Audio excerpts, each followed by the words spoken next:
In the summer of 1951, in a cathedral high above San Francisco, a woman in black walked slowly around a coffin she had every legal right to stand beside, and almost no other right at all.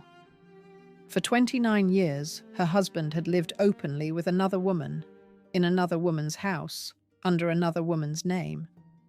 She had refused, for the whole of it, to let him go.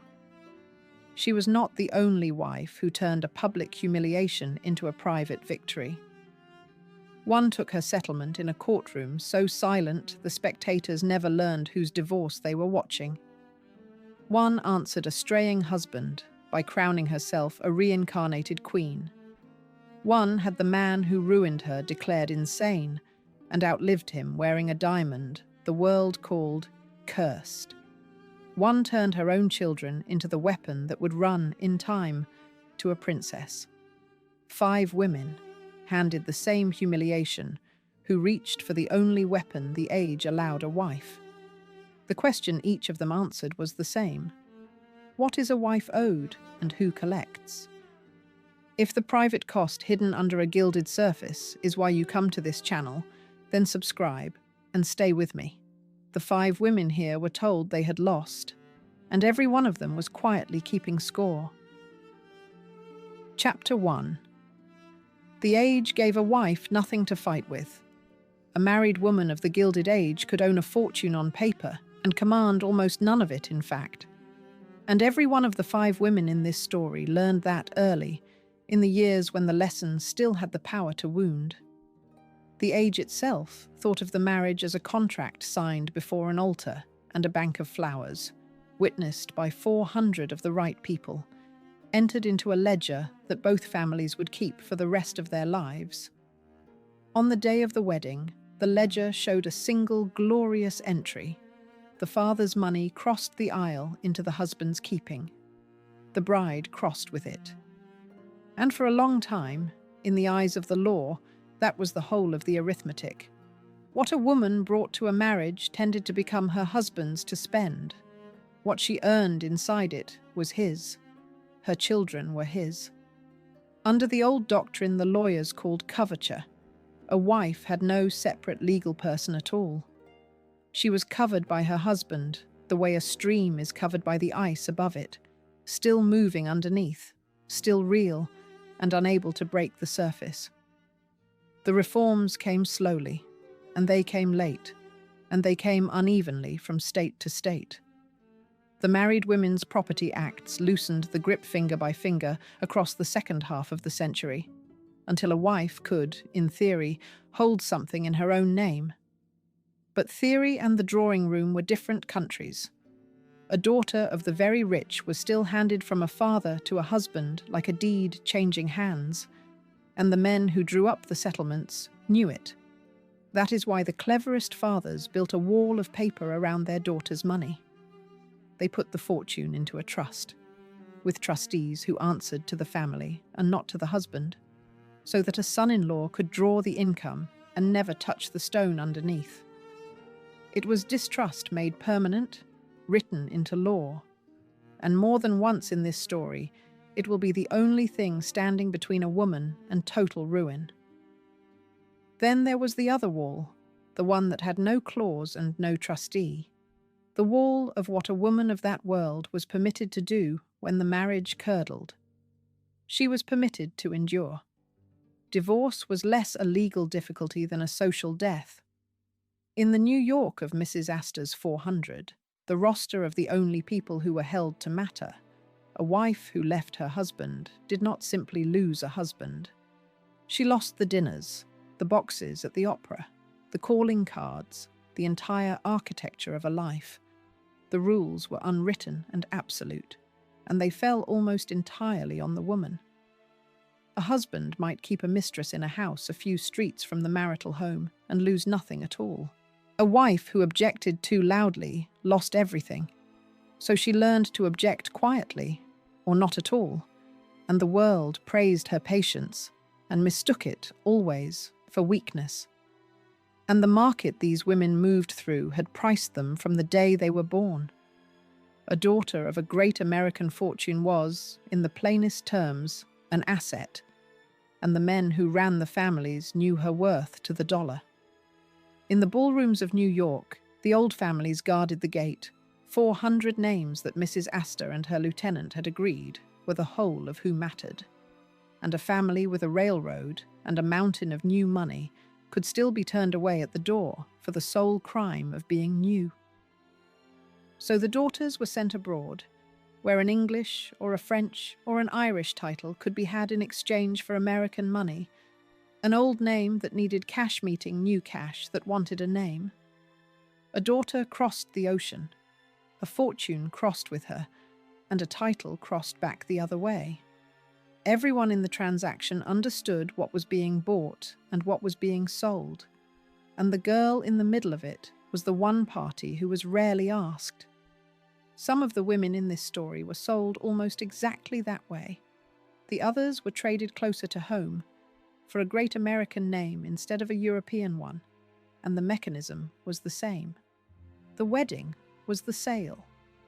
And when a marriage that had begun as a sale turned into a cage, the law offered a wife almost no exit that did not cost her everything.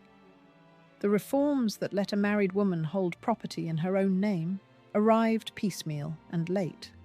And even where they existed, a wife's daily life still ran through her husband's hands. A divorce, in the New York these women lived in, could be granted on a single ground: a husband's proven adultery, dragged into the light of a public court. And a woman who reached for it paid in reputation whatever she gained in freedom. So the clever ones did not reach for the loud remedy at all. They read the fine print of the only contract the age would let them hold, and they waited, and they kept the book. The wedding had been the first entry, written in the father's hand and the husband's favor. The rest of the pages were blank, and the blank pages were where a patient woman did her work. None of this was abstract to the women who lived it. Behind every clause of the law was a bedroom, a nursery, a dinner table, where a wife sat across from a husband who held, by right, almost everything that mattered: her money, her children, her name, her freedom to leave. The patience the age praised was a hard discipline learned under pressure, the discipline of a woman who has counted her few cards and understood that she will win, if she wins at all. Not this year, but in some year the man cannot see coming. Each of the 5 women in this story learned that discipline in a different school, one in a loveless mansion, one in a bailiff-stripped townhouse, one in a Swiss clinic, one in a house shadowed by a curse, one in a marriage lived out on the front pages. And each of them, in her own time and her own way, stopped waiting to be dealt a better hand and began to play the one she held. That is the mistake this story is about, because a handful of women looked at the ledger they had been handed, the one that showed a husband holding everything and a wife holding a wedding photograph, and they understood something the age did not. A ledger is not totaled on the day it is opened. It is totaled at the end. The wedding was the first entry, and the first entry is the one everyone watches: the gowns and the gifts and the crossing of the aisle. But the last entry, not the first, decides who ends rich. And these 5 women, denied every loud weapon, denied the vote and the courtroom and the open quarrel, learned to play for that final reckoning, and for it alone. They had only 2 instruments, and they are the 2 this story turns on again and again. The first was leverage, the quiet clause, the settlement, the trust, the will, the refusal, the thing a woman could hold that a man could not take. The second was patience, which is only leverage stretched across time, the willingness to wait longer than the man could, to outlast him, to be standing when the account was finally closed. With those 2 instruments, and nothing else, one of them walked out of a marriage with a fortune and a title, and let the sea finish her husband for her. One reached past her husband entirely and turned her own bloodline into a weapon aimed at a whole class of men. One answered betrayal by making herself a queen. One had her husband declared mad and buried him while she lived. And one, the woman in black at the coffin in San Francisco, refused for 40 years to sign a single piece of paper, and in the end she owned the name, the empire, and the grave. That woman at the cathedral is where this story ends. It will leave her there now and return to the beginning, to the mildest of the five, the coldest, the one who took the least and asked for nothing but her freedom, and build back to the coffin one reversal at a time. The first entries had all been made, the gowns, the gifts, the crossing of the aisle. The last ones had not, and the arithmetic is about to begin. Chapter 2. A Philadelphia beauty marries an Astor she scorns. Ava Willing had the oldest blood in Philadelphia and a tongue like a blade, and she married John Jacob Astor IV for his name and despised him for everything else. The coldness of what she would eventually do makes sense only through the pride, because the pride came first, and it was older than the Astor fortune by a century. The Astors were rich, spectacularly, almost vulgarly rich, but they were also in the arithmetic of blood that the old families kept as carefully as any bank kept its books. New. The first American Astor had traded in furs. The Willings had signed the country into being. Ava descended from a man who had been the first president of the First Bank of the United States, from a first mayor of Philadelphia, from a president of Pennsylvania, from one of the men who designed the Great Seal of the Republic. When she looked at the Astor millions, she saw money that had been made. When she looked at her own name, she saw something that could not be bought at any price, and she never let anyone forget the difference. She was, by every account that survives, one of the great beauties of her generation, and she knew that too. She was celebrated for a flawless back, for a stillness that could empty a room of its confidence, for a wit that she used like a duelist. Contemporaries who admired her called her divinely beautiful. Contemporaries who feared her called her something colder, a hard and arrogant woman incapable of loving anyone, brilliant and armored and without warmth. Both descriptions can be true of the same person, and in her case, they were. She was also, in the language of the obituaries that ran decades later, a sportswoman of real ability and one of the almost legendary personalities of New York and London society for more than half a century. All of it, the beauty, the sport, the wit, the old pedigree, was the arsenal of a woman who had, by law and by custom, no other. She could not earn, she could not vote, she could not divorce except on the narrowest ground and at the steepest social price. What she could do was be so dazzling, so well-born, so perfectly armored, that when the day came to settle her account, she could do it from a height no ordinary wife would ever reach.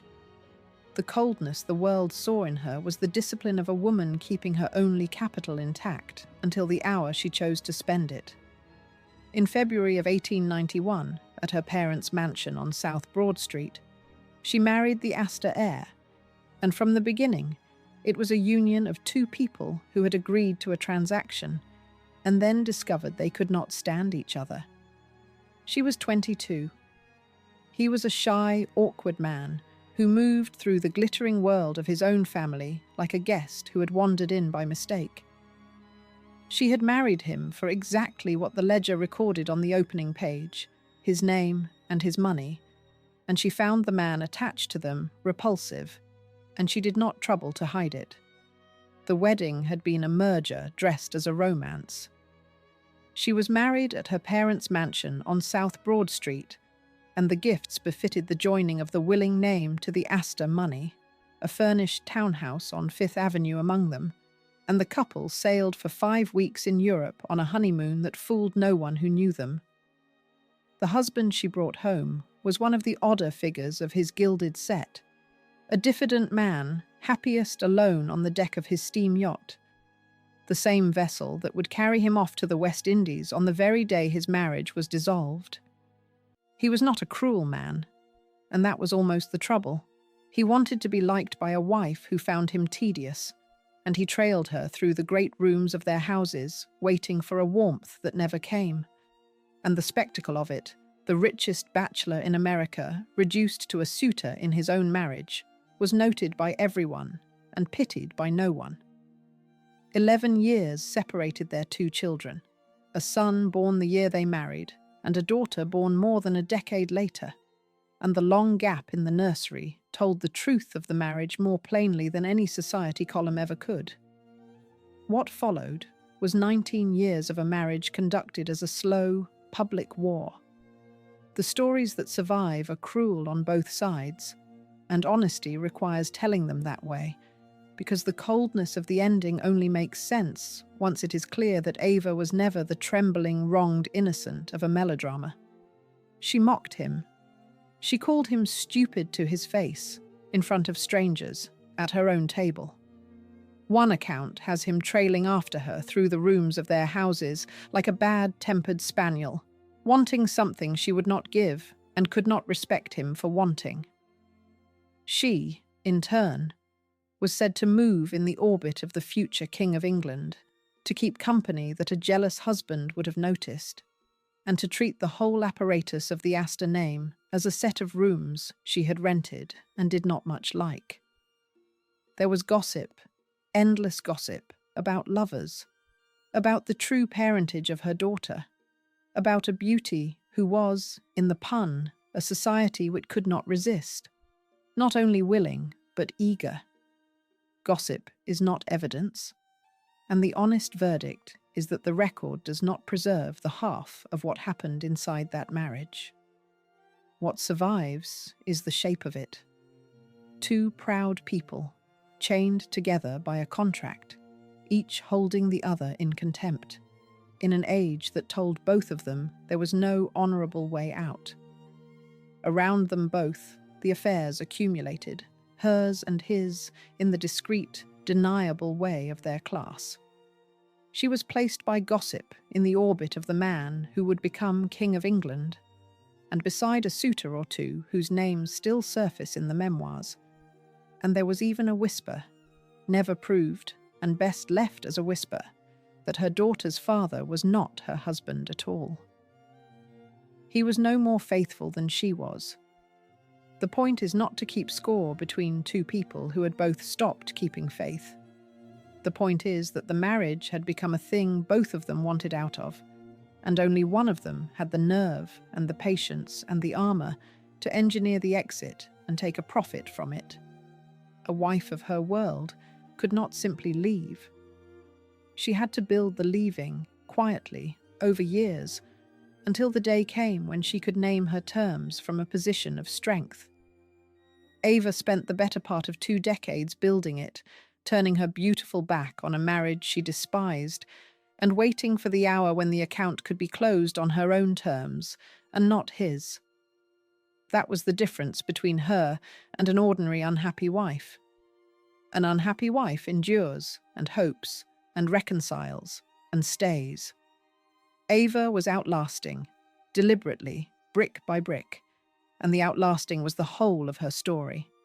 Every cutting remark, every turned back, every winter she let pass without a reconciliation, was another course of stone in the wall between herself and a marriage she meant to be free of on a day of her own choosing. The coldness the world saw and disliked in her was the coldness of a builder at work. She was waiting for the moment when leaving would cost her the least and profit her the most, and she had the patience and the nerve and the armor to wait exactly that long. The pride, the beauty, the armor of name and nerve, all of it was capital. In a world that gave a woman no legal power over her own life, it was the only capital she had. A wife of Ava's class could not vote. She could not, in most circumstances, sue for divorce except on the single ground the law would hear, which was her husband's provable adultery, And even then, only at the cost of the social death, every woman of the 400 had been raised to dread. What she could do was be so beautiful, so well-born, so armored in name and nerve, that when the moment came, she could name her terms from a position no ordinary wronged wife could occupy. She spent 19 years turning her back on a marriage she despised. The flawless back, turned to the room, is the image to hold. She was a woman who had learned that the most powerful thing she owned was the ability to walk away and to make the walking away look like the only elegant thing in the room. She was, for now, only enduring in the way the age required. But she was also waiting, and she was watching the ledger, and she had already understood the lesson the story opened on. The wedding had been the first entry, and the first entry had gone entirely to him. She meant to be there for the last. Chapter 3. She takes her price in a silent courtroom. In a courtroom so carefully hushed that the spectators never learned whose divorce they were watching, Ava Astor ended her marriage without letting the world hear a single reason why. It happened in the autumn of 1909 in Rockland County, north of the city, in a proceeding designed from the first minute to make no sound. This was the genius of it, and it was entirely hers. An Astor divorce was, in that world, an almost unthinkable scandal, the kind of thing that could follow a family through 3 generations of whispered dinners. So Ava's people arranged for it to happen the way a surgeon removes something, quickly, cleanly, and behind a closed door. The case papers were sealed. The grounds were never stated in open court. Under the law of New York, the only ground the court could have heard was adultery, and so the whole world could guess, and the whole world did guess, and not one line of it was ever confirmed for the record. The judge said only that he had read very carefully the report of the referee in the matter, and granted the decree, and it was done. The spectators in the room, the ordinary curious who drifted into a courthouse to watch the day's business, went home without ever knowing that they had been present at the unmaking of one of the great marriages of the age. The husband himself was not there. He was somewhere in the West Indies, on the deck of his steam yacht, when the paper that ended his marriage was signed. Every detail of the proceeding had been engineered for silence. A referee had heard the evidence in private and reduced it to a sealed report, and the judge, a man named Mills, did no more in open court than say he had read it with care before granting the decree.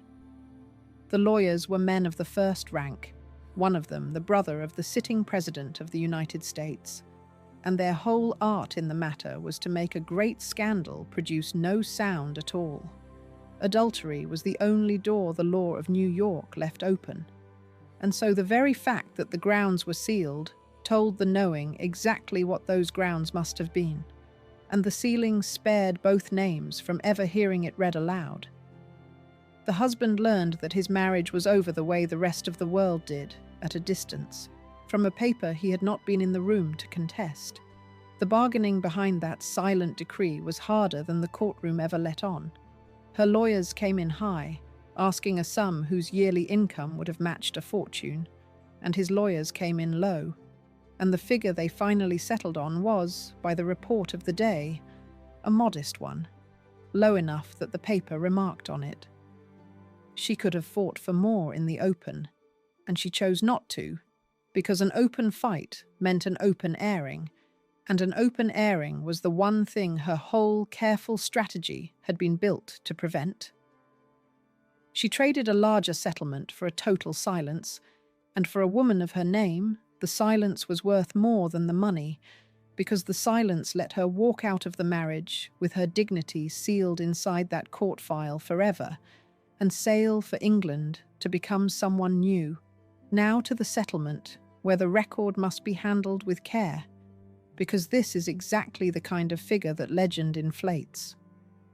It was widely reported at the time that Ava took $10 million in place of alimony, and that number has been repeated ever since, and it may even be true. But the better documented account, the one that ran in the newspaper of record a few months later, tells a smaller and stranger story. Her lawyers, it reported, had opened by asking for $400,000 a year, the income on $10 million. Her husband's lawyers countered at $100,000, and the figure she finally accepted, the paper wrote, was only $50,000 a year, a sum it called remarkably low. So which was it? The fabled $10 million or the modest $50,000 a year the record actually preserves? The truthful answer is that certainty is not possible, and this story will not pretend otherwise. What matters is less the exact size of the number than the shape of the act. She had walked into a sealed room, named her terms, taken what she wanted, and walked out with her name and her nerve intact, and not one word of scandal on the public page.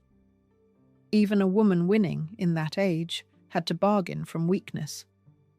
The remarkably low figure is its own quiet evidence of how little the law would give even the cleverest wife. But she had taken it on her own terms, and then she had done the thing the age found most shocking of all. She left. She went to England, and there she performed the second half of her escape, which was to trade the name she was shedding for one she wanted more. In 1919, at a church in London, she married the 4th Baron Ribblesdale, an older widower, dignified, distinguished, the subject of one of the most famous portraits of the age, a man who wanted a companion and not a fortune. She became Lady Ribblesdale. The girl who had married an Astor and despised him had converted a 19-year humiliation into a title, and she wore it for the rest of her life, and she went on wearing it, technically improperly, long after her second husband was dead, and she had reclaimed her American citizenship. The name was the thing. She had shed one and bought a better one, and that transaction, more than any sum of money, was the profit she took out of her marriage. In England, she lived exactly as grandly as the money and the title allowed. She leased a great country house and then took rooms in Mayfair, a townhouse on Grosvenor Square with a butler and 2 footmen, and a hall so vast that visitors remembered it for years afterward. During the war, she ran a relief fund and a hospital for the American wounded, and in the middle of it all, she appeared at a London ball, costumed, of all things, as the Statue of Liberty, the American emblem of freedom worn by the woman who had just bought her own. The writer, Lytton Strachey, taken to see her, came away recalling the size of the house, the female footmen, and her one nervous fixation, a fear of the Bolshevik Revolution so genuine that she asked him, plaintively, whether he thought they would all go red. A former Prime Minister, given a gloomy account of her life over dinner, left her table feeling, he wrote, less and less envy for the very rich. And there is the wound beneath the title, because the woman who had won her freedom and her rank had lost the one thing money could not restore: her own son, who had preferred his father, who inherited the whole Astor fortune the year that father drowned, and to whom she left, at the end of her long, cold life, out of a fortune of her own, the sum of $25,000. Her daughter she kept, and her daughter grew into a restless, 4 times married patron of the ballet, who died a year before her mother did. Ava outlived them all, the husband in the sea, the second husband in his grave, the daughter in her bohemian exhaustion, and she went on wearing the borrowed name to the very end, a baroness in a Park Avenue apartment, the coldest and the cleanest winner of the 5. And then the sea closed the account for her, in a way no settlement ever could. 2 years after the divorce, the husband she had left married again, and the second marriage was the scandal her own had never quite been. He was 47, his bride was 18. The age gap that society had whispered about in her marriage was nothing beside this one. and the 400 that had pitied poor Ava now had a fresher spectacle to feed on. And then, in the spring of 1912, John Jacob Astor IV stepped onto the largest ship in the world with his pregnant teenage wife, and in the small hours of an April morning in the North Atlantic, he went down with it. His young widow survived. His fortune, some $69 million of it, passed to the son Ava had borne him, a boy of 20, who now became, in an afternoon, the head of the House of Astor. Ava did not attend the funeral. She was in London, a baroness, safe, free, and the mother of the richest Astor of his generation. What she had actually done is the mildest version of the pattern this whole story traces, and the cleanest. She took the least of any of the five. She asked for no revenge, plotted no ruin, raised no hand against the man. She simply read the marriage as a contract she was entitled to exit, named her price, took her freedom and her title, and let the man's own choices and the indifferent sea finish the sentence she had begun. The collapse of that marriage comes down, in the end, to a single image, the unnamed woman standing in a silent courtroom while a judge murmurs that he has read the report, and no one present understands that they are watching the richest divorce of the age. She had turned her back on the room and walked out, and the door had closed without a sound. But the very cleanness of it, the coldness, the sheer economy of taking only what she wanted and leaving, is also its limit. Ava reached for nothing beyond her own escape. The next woman in this story would not be content to walk away from the man who wronged her. She would reach past him, past the marriage, past the grave itself, and she would turn her own children and her own bloodline into a weapon aimed not at one husband, but at an entire class of men. Chapter 4. A railroad heiress marries a title that ruins her. Frances' work was one of the great beauties of Ward McAllister's 400, and she spent her fortune on an Irish gentleman who gambled it into the ground. Her people called her Fanny, and the money behind her was the kind that had been made rather than inherited, which in the New York of her youth was both its power and its slight embarrassment.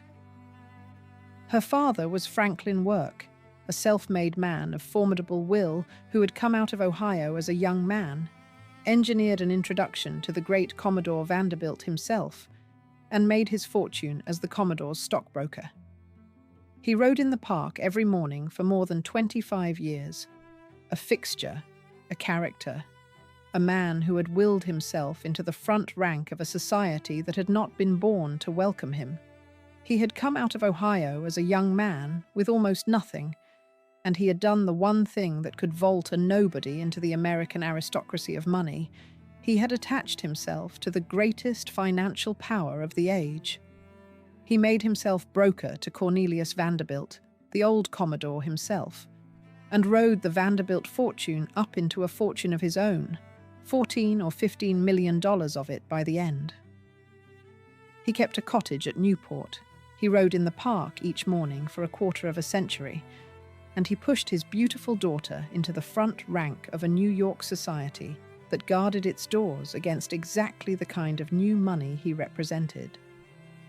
Fanny made the 400, the roster of the only people the age agreed counted, and that, in a sense, was the whole trouble, because a daughter admitted to that world on the strength of her father's money was a daughter who could be married off to burnish it, and the burnish the age prized above all others was a title.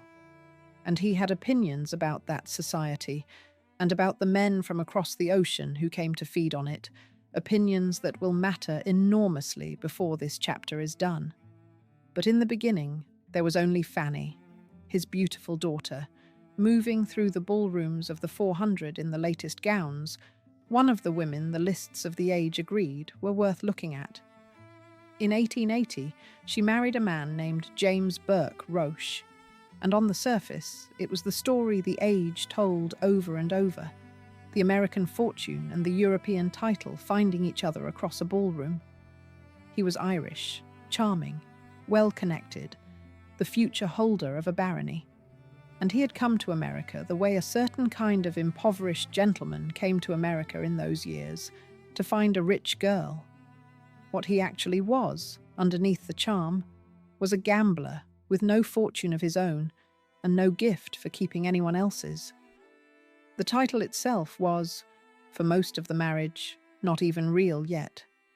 He would not inherit the barony until the very end of his life, decades later, 2 months before his own death. For the years that mattered, he was simply a charming man with debts, and the debts came due with a speed that even a great fortune could not outrun. Frank Work paid, at first, the way fathers did. He paid off $50,000 of his son-in-law's gambling debts before the couple even settled in London. And then the young husband, given a clean slate, ran through $100,000 in a single year. In the money of the 1880s, that was a sum that would build a mansion, spent in 12 months on cards and horses and the appetites of a man who had married a bank and mistaken it for a bottomless one. The end of it, the image that fixes the whole marriage, came in 1886, 6 years in, when the bailiffs arrived at the couple's house on Pont Street in London and carried the furniture out through the front door into the street. An American fortune, walking away down a London pavement in the arms of strangers, piece by piece, because the man who had married it could not stop himself. That is the collapse of this marriage in a single image, and Francis stood and watched it happen. He had been, on paper, a catch. He would sit for a time as a member of Parliament for an Irish seat, and the barony that made him a lord was real, though it would not actually fall to him until the very last year of his life, decades after the marriage was ash, 2 months before his own death. For the years that mattered, he was simply a charming man with an ancient name, no money of his own, and no gift for holding anyone else's. Francis gave him 4 children in quick succession, a daughter who died in infancy, a daughter who lived, and twin boys, Maurice and Francis, born in the middle of the 1880s, the 2 who would carry the whole strange sequel of this story in their blood. And while the nursery filled, the money drained, faster than her father could shovel it back into the green bays of the card tables and the losing ends of the horses. What she did next took a kind of nerve the age did not expect from a wife and did not reward. She crossed the ocean back to America, and she took the children with her, and she went into an American court and sued. The divorce was granted in 1891 at Wilmington, in the small state of Delaware, on the ground of desertion, and she was represented by a former Secretary of State of the United States, a signal to everyone watching that this was a family with power and every intention of using it. She was given custody of the children. Her husband was ordered to pay the costs. It was not the end of the skirmishing. For years later, he would come back with a legal writ demanding the children, and that too was settled and turned away. But the essential thing was done. An American wife had used an American court to cut an Irish title loose and keep her children on American soil. And against every expectation of her world, she had won the first round outright. She did not stand and watch for long. Later that same year, 1886, she separated from him. And then she did something that took real nerve for a woman of her position. She went home, across the ocean, and she took her children with her, and she sued. The divorce was granted in 1891 in Wilmington, in the state of Delaware, on the ground of desertion. She was represented by a former Secretary of State of the United States, a heavyweight of the American establishment, a signal to everyone watching that this family had power and meant to use it. She was awarded custody of the children. Her husband was ordered to pay the costs. An American wife had used an American court to cut an Irish title loose and keep her children on American soil. And she had won. Her father, meanwhile, was done paying. His own words survive, and they are the sound of a self-made man who has watched a title hunter drain his daughter and has finally shut the tap. He had supported the man, he said, until he had to decline to pay his debts, and then the man had written to him, begging to be saved from bankruptcy, and even the man's own mother had written begging him to save her son. He had stopped, he said, pouring money down a rat hole. There is no self-pity in it, and no sentiment, only the cold accounting of a man who has decided that the ledger is closed. He had married his daughter into a title, watched the title eat $100,000 in a year, and resolved that it would eat nothing more of his. But Frank Work was not a man who simply closed an account and walked away.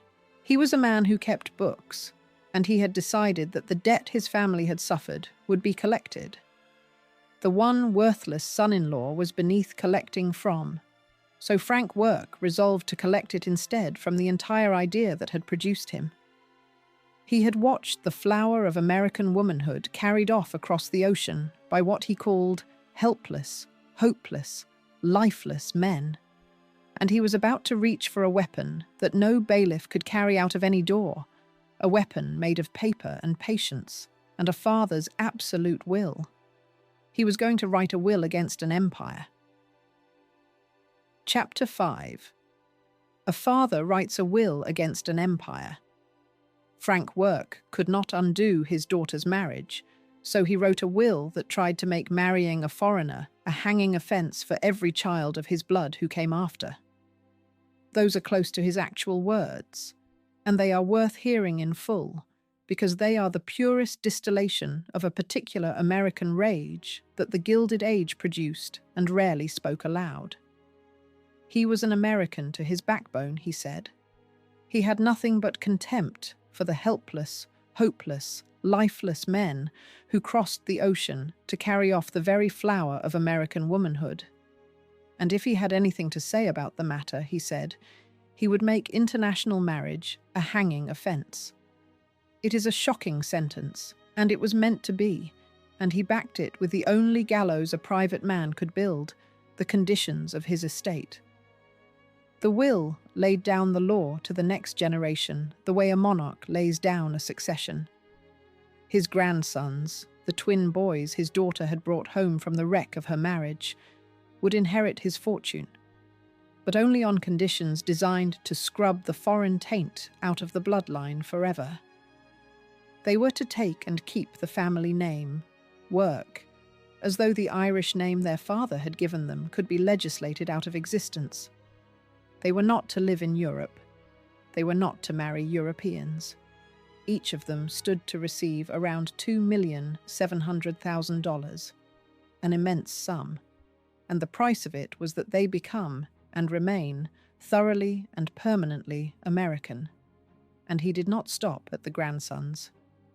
When his daughter defied him a second time, secretly marrying a Hungarian riding master who had dressed himself up with a borrowed title of count, and whose real name the newspapers claimed was something far plainer, Frank Work took his pen to Frances herself. The riding master sued the old man for a fortune, charging that he had stolen his wife's affections and lost, and was in the end bought off and put on a steamship and deported back across the ocean, his imaginary countship and his imaginary fortune in emeralds sailing away with him. But the damage inside the will was done. In one codicil, the father struck his daughter out entirely, with the flat and terrible words that she was nothing more to him, and cut her allowance from tens of thousands a year down to 7,000. In a later codicil, after the Hungarian was gone, he relented and wrote her back in. A rich woman's whole standing, raised and lowered and raised again at the stroke of a father's pen, because she had twice committed the crime of choosing her own husband. It was coverture turned inside out and aimed at men. A dead father reaching up out of the ground to control who his grandsons could love, and where they could live, and what they could be called. And he did not spare his daughter either, the daughter he had rescued. When Francis defied him a second time, years later, by secretly marrying another unsuitable foreigner, a Hungarian riding master who had dressed himself up as a count, Frank Work took his pen to her too. A codicil, the 13th, struck her out of the will entirely, with the flat, terrible line that she was nothing more to him. Her allowance, which had run to tens of thousands a year, was cut to 7,000. She was a wealthy woman, reduced, at the stroke of her father's pen, to a fraction of herself, punished for the crime of choosing her own husband a second time. Only later, after that second marriage had also failed, did a final codicil, the 15th, restore her to the fortune. Read in sequence, those codicils compress the whole tragedy of a rich woman's powerlessness into a single document. Her father could edit her in and out of existence, in and out of the money, with a pen, and there was nothing she could do but marry as he wished or pay the price when she did not. Here is the irony that makes the story more than a curiosity, the irony that pays off everything the old man built. The will failed. It failed completely, and it failed through the very grandson it was meant to bind. One of the twins, Maurice, grew up and returned to England and married a Scottish woman. And when the long-delayed Irish barony finally came down the line, he took it and became a British peer, and resumed the British nationality his American grandfather had tried to write out of the family forever. Everything Frank Work had forbidden, the boy did.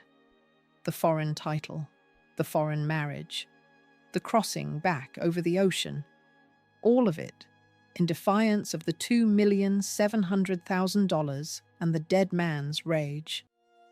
Weigh what that defiance cost and what it was worth. Each grandson had been promised a fortune, and the price of the fortune was to become a kind of manufactured American, to strip the Irish name off himself and wear the name Work, to stay on this side of the ocean, to marry within the borders his grandfather approved. Maurice set the money against the life, and chose the life. He went back to the country his grandfather had despised, married the woman he wanted, took up the very title his grandfather had tried to abolish from the family by decree, and let the conditions fall where they would. A dead man's rage, however grand the sum behind it, is still only ink on paper, and ink cannot cross an ocean, or forbid a marriage, or stop a title from descending through the blood. The old man had built his weapon to last forever. It did not survive his own grandson, and the bloodline he had tried to keep American ran on, past his grandson, past the will, past the whole of his fury, to an end he could not have imagined and would have found unbearable. Maurice's daughter was named Frances, after her grandmother, and that Frances had a daughter of her own. And that daughter walked up the aisle of a great London cathedral to marry the heir to the British throne. Frank Work, the man who wanted to make marrying a foreigner a hanging offence, the self-made American who despised the whole apparatus of European rank, was the great-great-grandfather of Diana, Princess of Wales. The weapon he built to keep his blood American produced, 4 generations on, the most famous princess in the world. The line runs clean, and here it is, exactly, because it is the whole irony in a single thread. Francis Work bore Maurice. Maurice, the American-raised twin who took the forbidden title anyway, had a daughter named Frances after her grandmother. That younger Frances had a daughter, and that daughter was Diana. The woman who became Princess of Wales carried the blood of a man who had wanted international marriage made a hanging offence, and she carried it straight into the oldest throne in Europe. As for Frances Work herself, she lived on into a long old age, past the death of the man who had ruined her, and past the will that had punished and pardoned her. And she died in an apartment on Fifth Avenue at 89, remembered by her own time chiefly as a beauty and a cautionary tale, and by the century that followed as the American great-grandmother of a princess, the final rebuttal to her father's rage that no codicil could ever strike out.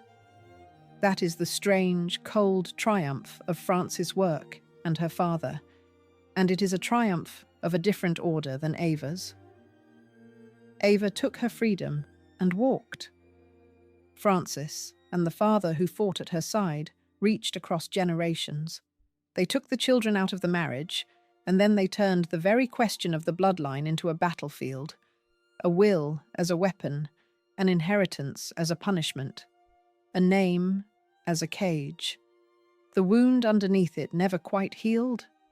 A woman rich beyond counting, who never once controlled her own money, first because a husband gambled it, and then because a father rationed it. 60,000 a year cut to 7,000 and restored again at a dead man's whim. She had everything money could buy and command of none of it.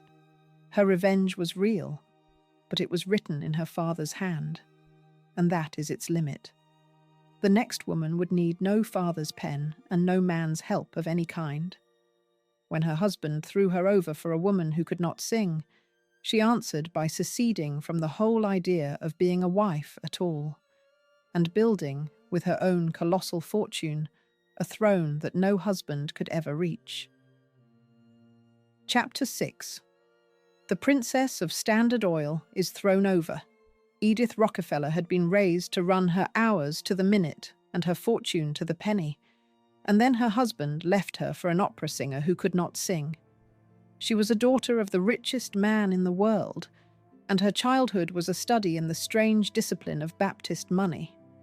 Her father was John D. Rockefeller, the architect of Standard Oil, a man who had turned oil into an empire and thrift into a religion, and he raised his children inside a paradox that would mark Edith for life: oceans of money and almost no permission to enjoy it.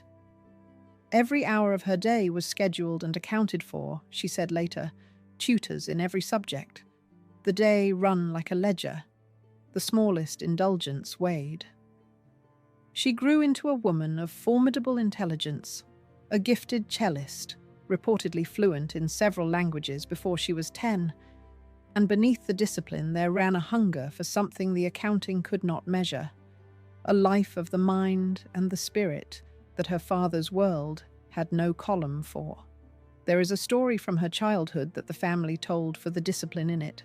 Caught taking a second piece of cheese against the household rule of one a day, she brought down her father's verdict, repeated so often it followed her for life, that Edith was greedy.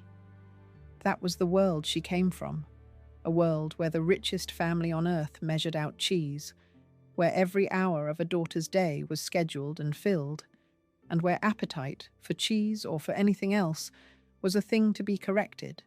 In 1895, she married Harold McCormick, heir to the great harvester fortune, the machines that cut the American grain, and the marriage joined two of the largest fortunes the country had ever produced, oil and the harvest, in one household in Chicago. It should have been the summit of the age. Instead, it became one of its stranger tragedies. There was, first, the wound that never closed, the death of their small son of scarlet fever, a grief so large that the couple built an entire medical institute in the boy's memory to fight the disease that had taken him. Private sorrow turned into a monument of philanthropy, which is a very Rockefeller way to grieve, and beneath the monument, the marriage began, slowly, to come apart. They had begun as the golden couple of the American Midwest, oil married to the harvest. The Rockefeller and the McCormick fortunes joined in a 40-room mansion on Lakeshore Drive, and for a while, the marriage carried the whole weight the age had placed on it. Harold was cultured and charming and restless. Edith was brilliant and controlled and increasingly strange to him. A woman who ran her house like a treasury and read late into the night and grieved her dead child in ways he could not follow. The distance between them widened by inches over years, the way these marriages did, until one of them was living in Switzerland and the other was falling in love in Chicago. And the thing that had been built to join two dynasties had quietly become two separate lives that happened to share a name. The public break, when it came, was almost comic in its cruelty, and the whole country watched it. While Edith spent years abroad, her husband fell in love with a Polish opera singer named Ganna Wolska, a woman whose singing was, by the general agreement of everyone who heard it, dreadful, and whose career he then set about financing on a heroic scale regardless. The heir to the harvester fortune, pouring money into the career of a soprano who could not hold a hall, became a national joke, and the joke has echoed down the century, because it is widely said to have helped inspire one of the most famous films ever made, the tycoon who forces his second wife's opera career upon an unwilling world. Whether that is quite true is a matter for film historians, but the shape of the humiliation is not in doubt. The Princess of Standard Oil, as the papers had crowned her, was being thrown over for a woman who could not sing. There is an honesty the story owes here, because the betrayal was not entirely one-sided. Edith had spent years abroad and had formed an attachment of her own, and Harold came to the divorce with witnesses to it. Neither of them could claim innocence. What made her the wronged figure in the eyes of the public was the sheer cruelty of the exchange. The grandest heiress of the age handed her walking papers so that her husband could marry a woman the critics could not bear to hear. And so, the divorce, when it came, carried a peculiar public sting. The princess was being put aside in front of everyone for a singer, and a bad one, and no amount of Rockefeller money could soften the humiliation of that. The scale of the life she had led as that princess belongs beside the ruin that followed, because the fall is only legible against the height. She rode in plum-coloured automobiles trailed by bodyguards. She owned a rope of pearls valued at $2 million, and a necklace of emeralds and diamonds worth $1 million more. She kept a library of 15,000 rare books and gave dinners where a footman stood behind every second chair. This was a woman for whom money had never once been a question, the daughter of the richest man alive and the wife of a harvester king, and the age assumed, as it always did, that a woman so thoroughly gilded could be handed her walking papers and would fade quietly into a comfortable and defeated retirement. The age had never met anyone quite like Edith Rockefeller McCormick. The divorce came in 1921, and its terms are the detail that reveals the strange, proud, upside-down nature of Edith Rockefeller McCormick. In most of these stories, the wronged wife extracts money from the husband. Edith did the opposite. She paid him. She handed Harold McCormick $2,700,000 and took no alimony at all, and let him go to his opera singer, whom he married the following year in Paris, having first undergone a notorious surgery of the age meant to restore a middle-aged man's vigour, a procedure so bizarre that it too became a national joke. Edith paid for her own freedom in cash and asked nothing back. To a world keeping the usual accounts, it looked like defeat, a discarded wife buying off the husband who no longer wanted her. What she had actually done is the hinge of her whole story. A woman of the age was supposed to cling to a marriage, to fight for it, to be kept or cast off at her husband's pleasure. Edith did none of that. She wrote a check, the largest any wronged wife in these stories would ever write, and with it, she bought the one thing her fortune could truly purchase, the right to stop being anyone's wife. She had been a daughter defined by her father's oil, and a wife defined by her husband's machines. And for $2,700,000 she made herself, for the first time in her life, defined by no man at all. To the gossips, it read as surrender. To Edith, it was the opening move of a much longer game, the game of becoming a sovereign in her own right, answerable to nobody, and she was about to play it on a scale the age had never seen a woman attempt. But Edith was not keeping the usual accounts. She had been raised on ledgers, and she understood better than anyone that the entry that matters is not the one the crowd is watching. She had let her husband and his singer have the headline. What she was about to build, with the fortune she had kept and the freedom she had bought, was a kind of sovereignty that Harold McCormick, for all his harvester millions, would never possess. She had been a wife and a mother and a Rockefeller daughter, always defined by the men around her and the money behind her. She was about to become something the age had no category for at all. She was going to make herself a queen. Chapter 7. A discarded wife crowns herself a queen. Rather than be a cast-off Rockefeller, Edith spent a fortune making herself a monarch of her own, in the opera house, in the mind, and in a city she meant to name for herself. The opera was where she reigned most visibly. She had poured herself into grand opera in Chicago for years, and over her life she is reckoned to have spent $5 million on it, an astonishing patronage, the kind of money that keeps whole companies alive through the seasons when the receipts do not cover the singers.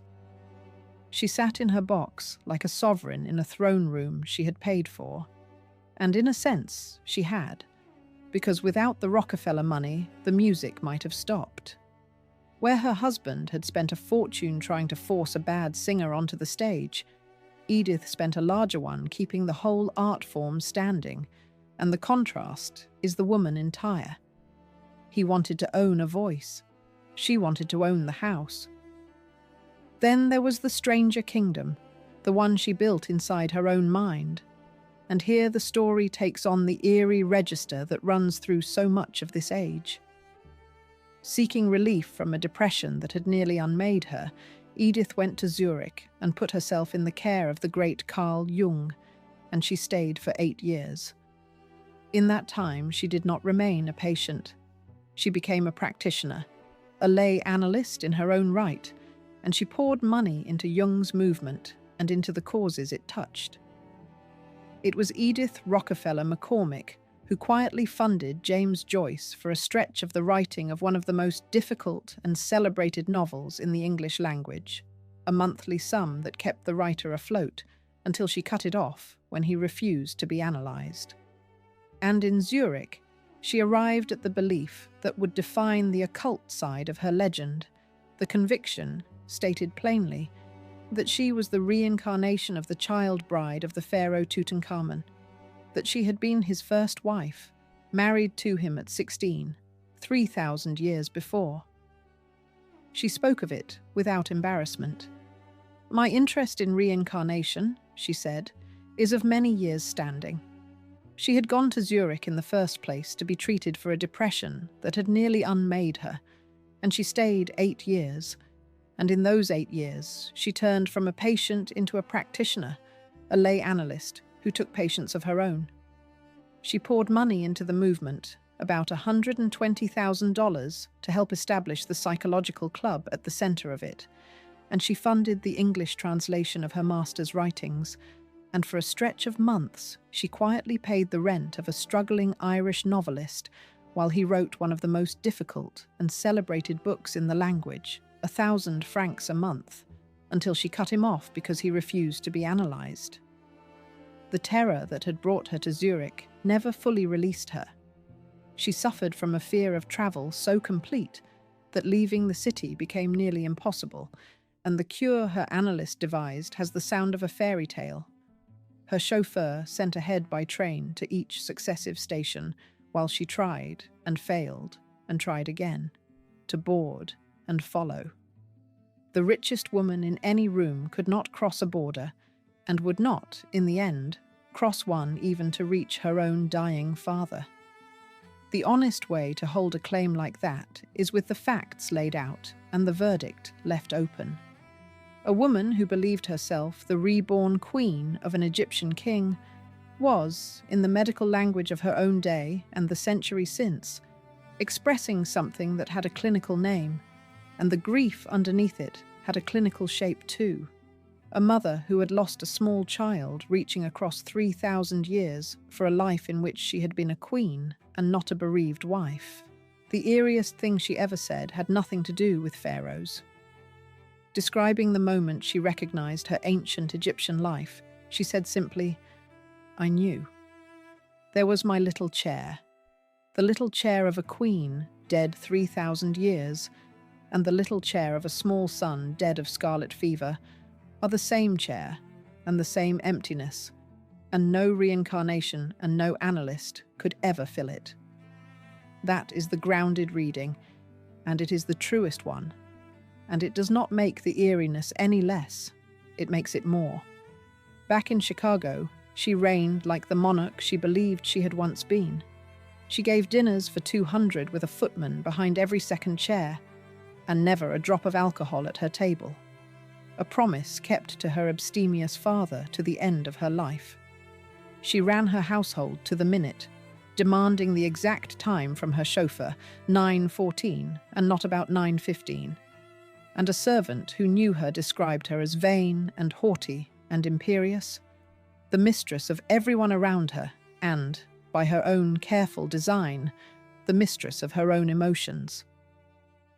At the center of her later life stood a chosen companion, a younger man she had met in Zurich, whom she financed and promoted, and eventually made the chief heir of what remained, her loyalty running, at the very last, to the man she had picked rather than the family she had been born to.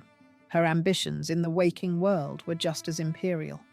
She conceived of an entire planned city on the shore of Lake Michigan, 1,500 acres bought for $1.5 million, a resort for millionaires with mansions and an airport and a rail station and a marina and a university, and the city was to bear her own name.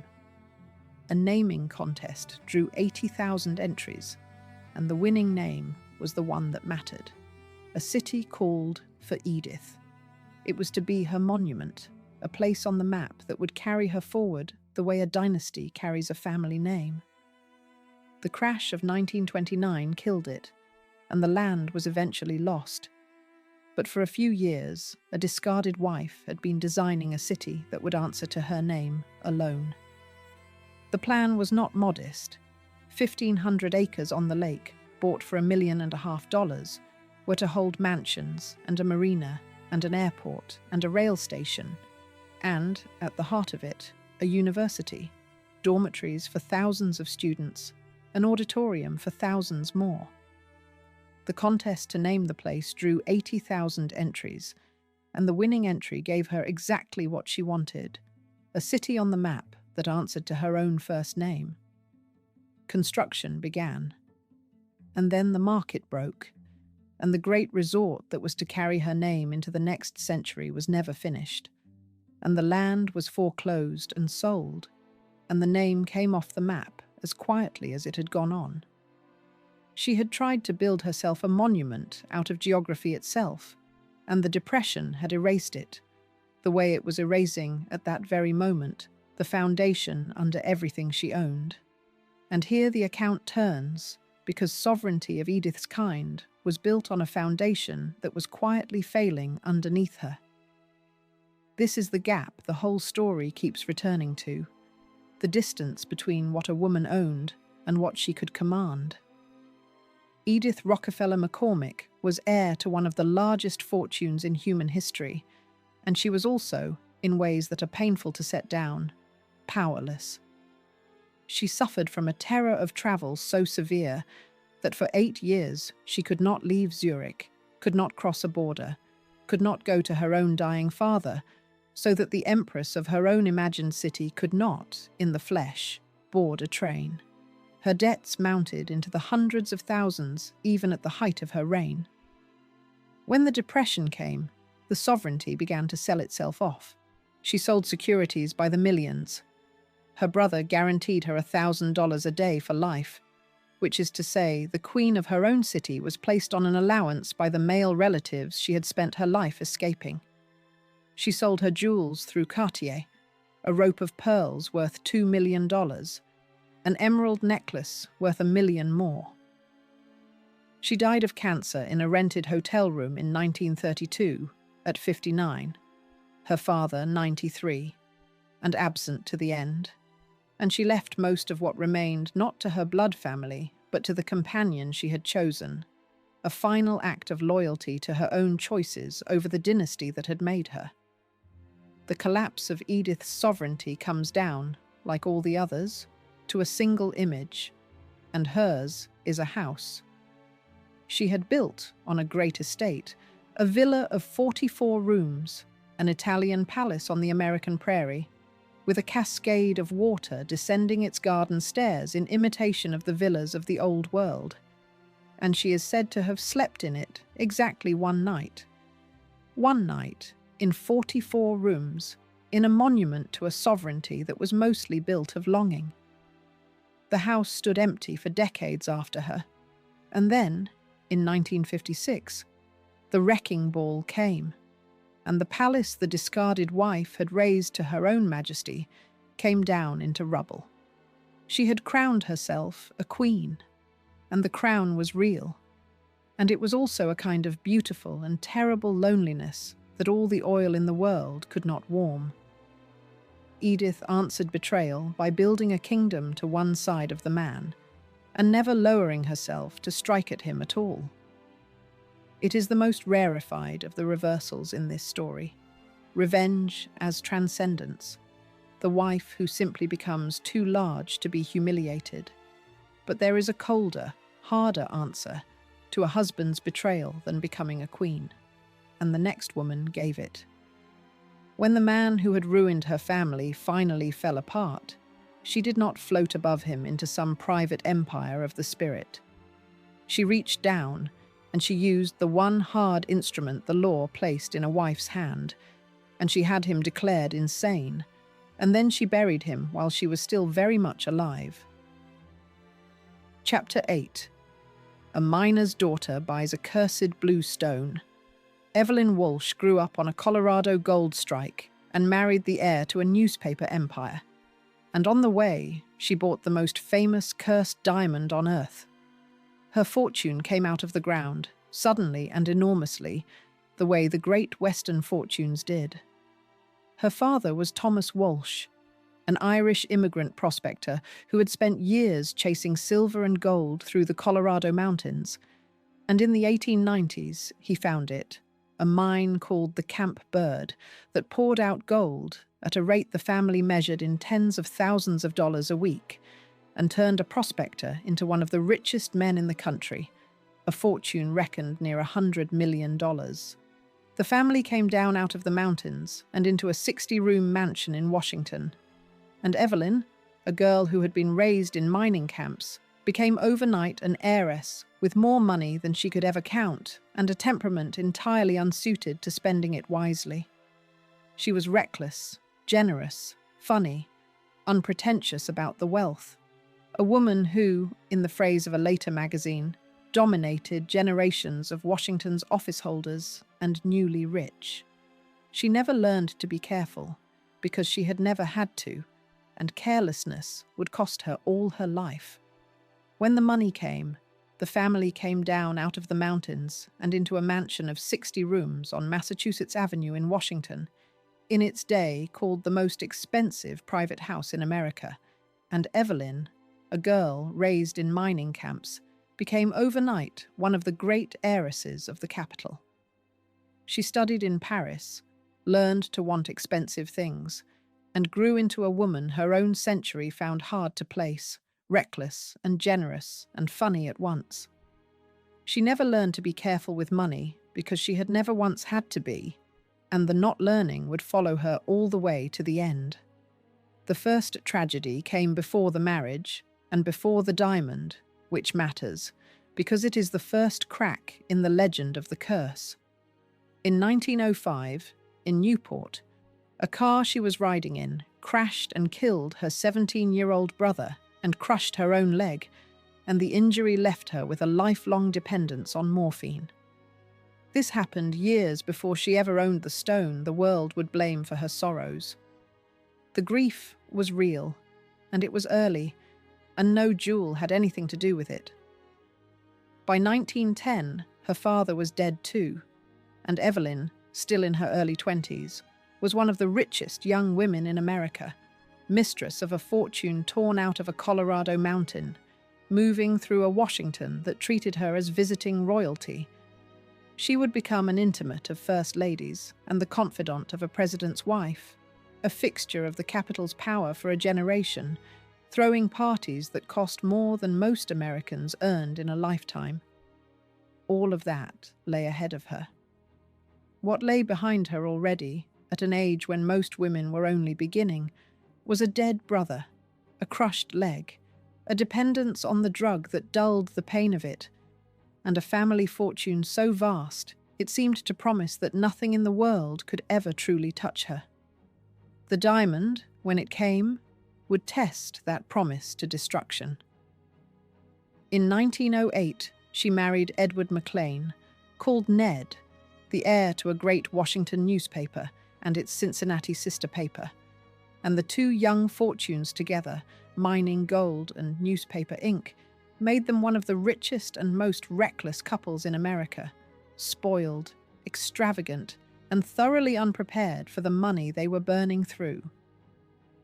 On their long honeymoon across Europe and the East, they spent the way only the very young and the very rich can spend. And along the way, they began to buy jewels, and one jewel above all. Her father had given the couple a wedding gift of $100,000 to spend on the trip, and they spent all of it and more, roaming from capital to capital. And Ned had already shown her the flaw that would define him, for she had refused his first proposals precisely because of his drinking. He drank with a dedication that became legend, a man who would one day steady a shaking hand with a sling, who kept animals for spectacle, whose friends included the sharp-tongued daughter of a president, Alice Roosevelt Longworth, who disapproved of him heartily.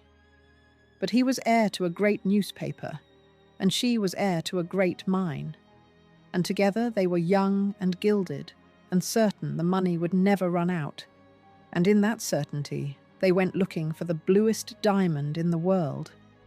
They bought, from the great Paris jeweller Pierre Cartier, the Hope diamond, a deep blue stone of 45.5 carats, one of the most storied gems in the world. The price is disputed, and the record leaves it in 2 figures. Cartier's own figure was $180,000. Evelyn herself, in the candid memoir she wrote years later, put it at $154,000. Either way, it was a fortune spent on a single blue stone, and the stone came with something no jeweller's velvet could contain, a legend. The diamond was said to bring death and disaster to everyone who owned it, and the root of that legend shows exactly how legends are made. The curse was, in large part, a sales tool. Pierre Cartier was a master salesman, and he understood that a stone with a story of doom was more desirable, not less, to a certain kind of buyer. And he told the tale of the curse in a way that made the diamond irresistible. So the curse that would be blamed for the tragedies of Evelyn Walsh McLean's life was, at its root, a story a jeweller told to close a sale. The contract, it is said, even carried a clause allowing the stone to be exchanged in the event of a fatality, which is a chilling thing to find in a bill of sale and a very good way to sell a legend along with a gem. Evelyn's own mother-in-law nearly fainted at the sight of the thing and begged her to send it back. Instead, Evelyn took the diamond to a priest and had it blessed. And in the memoir she wrote years later, she dressed the blessing in a storm, lightning splitting the sky, thunder shaking the church. A tree across the street struck and splintered, as though the heavens themselves were arguing over the stone. It was not the only great jewel she carried. She had also bought a white diamond, of nearly 95 carats called the Star of the East, so that she moved through the world weighted in famous stones. But it was the blue one the legend clung to, and the blue one she would wear like a banner through every disaster that came. The stone had a past that stretched back through the courts of Europe, a great blue diamond that had passed through royal hands and been broken and recut and lost and found, and every owner who met a bad end had been folded into the legend, whether the ending had anything to do with the stone or not. That is how a curse is built, backward, from the disasters to the object, each fresh sorrow enlisted as proof. Evelyn knew the stories. She bought it anyway, and she wore it anyway. And in the wearing, she made herself the last and most famous of its owners, the American heiress, who took the most feared jewel in the world and pinned it to her own throat, as though daring the past to repeat itself on her. For a woman who had already lost a brother, it was less a piece of jewellery than a wager, her luck against the stones. And it was a wager she meant to win by sheer nerve. Evelyn did not fear it. She embraced it, with the defiance that would define her. "Bad luck objects," she said, "for me are lucky." She would wear the stone everywhere, provocatively, joyfully, in the teeth of the legend. She would put it around her neck and dare the curse to do its worst. And the diamond is the object to hold through the whole of her story, the blue stone that glitters at her throat, while, one by one, every human thing around her falls away. She had bought it as a talisman against fear. She would spend the rest of her life discovering what it could not protect her from. Chapter 9. The drunk heir spends the family into ruin. Ned McLean steadied his drinking hand with a sling and gutted a newspaper dynasty, and the tragedies the world blamed on the diamond kept coming. The husband was the flaw at the center of Evelyn's story, and the flaw was drink. Ned McLean was an alcoholic and a playboy, and the anecdotes that survive have the lurid quality of a man determined to waste himself in style. The sling to steady a shaking hand, the animals kept for spectacle, the money spent as though it could not run out. He was entangled, too, in the great political scandal of the age, the corruption around the government oil leases that gave the era one of its darkest names, and his conduct through it did the family reputation no good. He was a creature of appetite and impulse to the end. After one quarrel, he is said to have sent his wife 60 telegrams in a row, one after another, begging her forgiveness, the same reckless excess he brought to everything, to the drink, to the spending, to the animals he kept for show. For a while, the money made the chaos look like glamour. The Washington parties, the great estate they called friendship, the diamonds, the sheer velocity of their spending, all of it read from the outside as the golden life of the golden couple. But the golden couple was coming apart from the inside, a drunk on one side, and a woman leaning harder each year on the drug that had followed her out of the crash that killed her brother. And the newspaper empire that was supposed to anchor them was slipping, quietly at first, through Ned's careless hands. Through the 1920s, the marriage came apart under the double weight of his drinking and his infidelities on one side and her morphine on the other. Two people with more money than almost anyone in America, each dissolving in a private way. Then the betrayal turned open. Around the end of the 20s, Ned left her for another woman, and later took up with a companion he treated as a common law wife, and would eventually try to leave his money to, and the wreck of it played out where all the McLean troubles played out, on the front pages, because they were the family that owned the newspaper, and their ruin was news. He secured a divorce at last in a foreign court, far away, and had it delivered, in the cruelest possible touch, around Christmas, a maneuver that made the ending messier and more humiliating than any clean break could have been. The wife of the man who owned one of the great newspapers of the country had become an item in every other newspaper in it. Then, the betrayal turned open and public.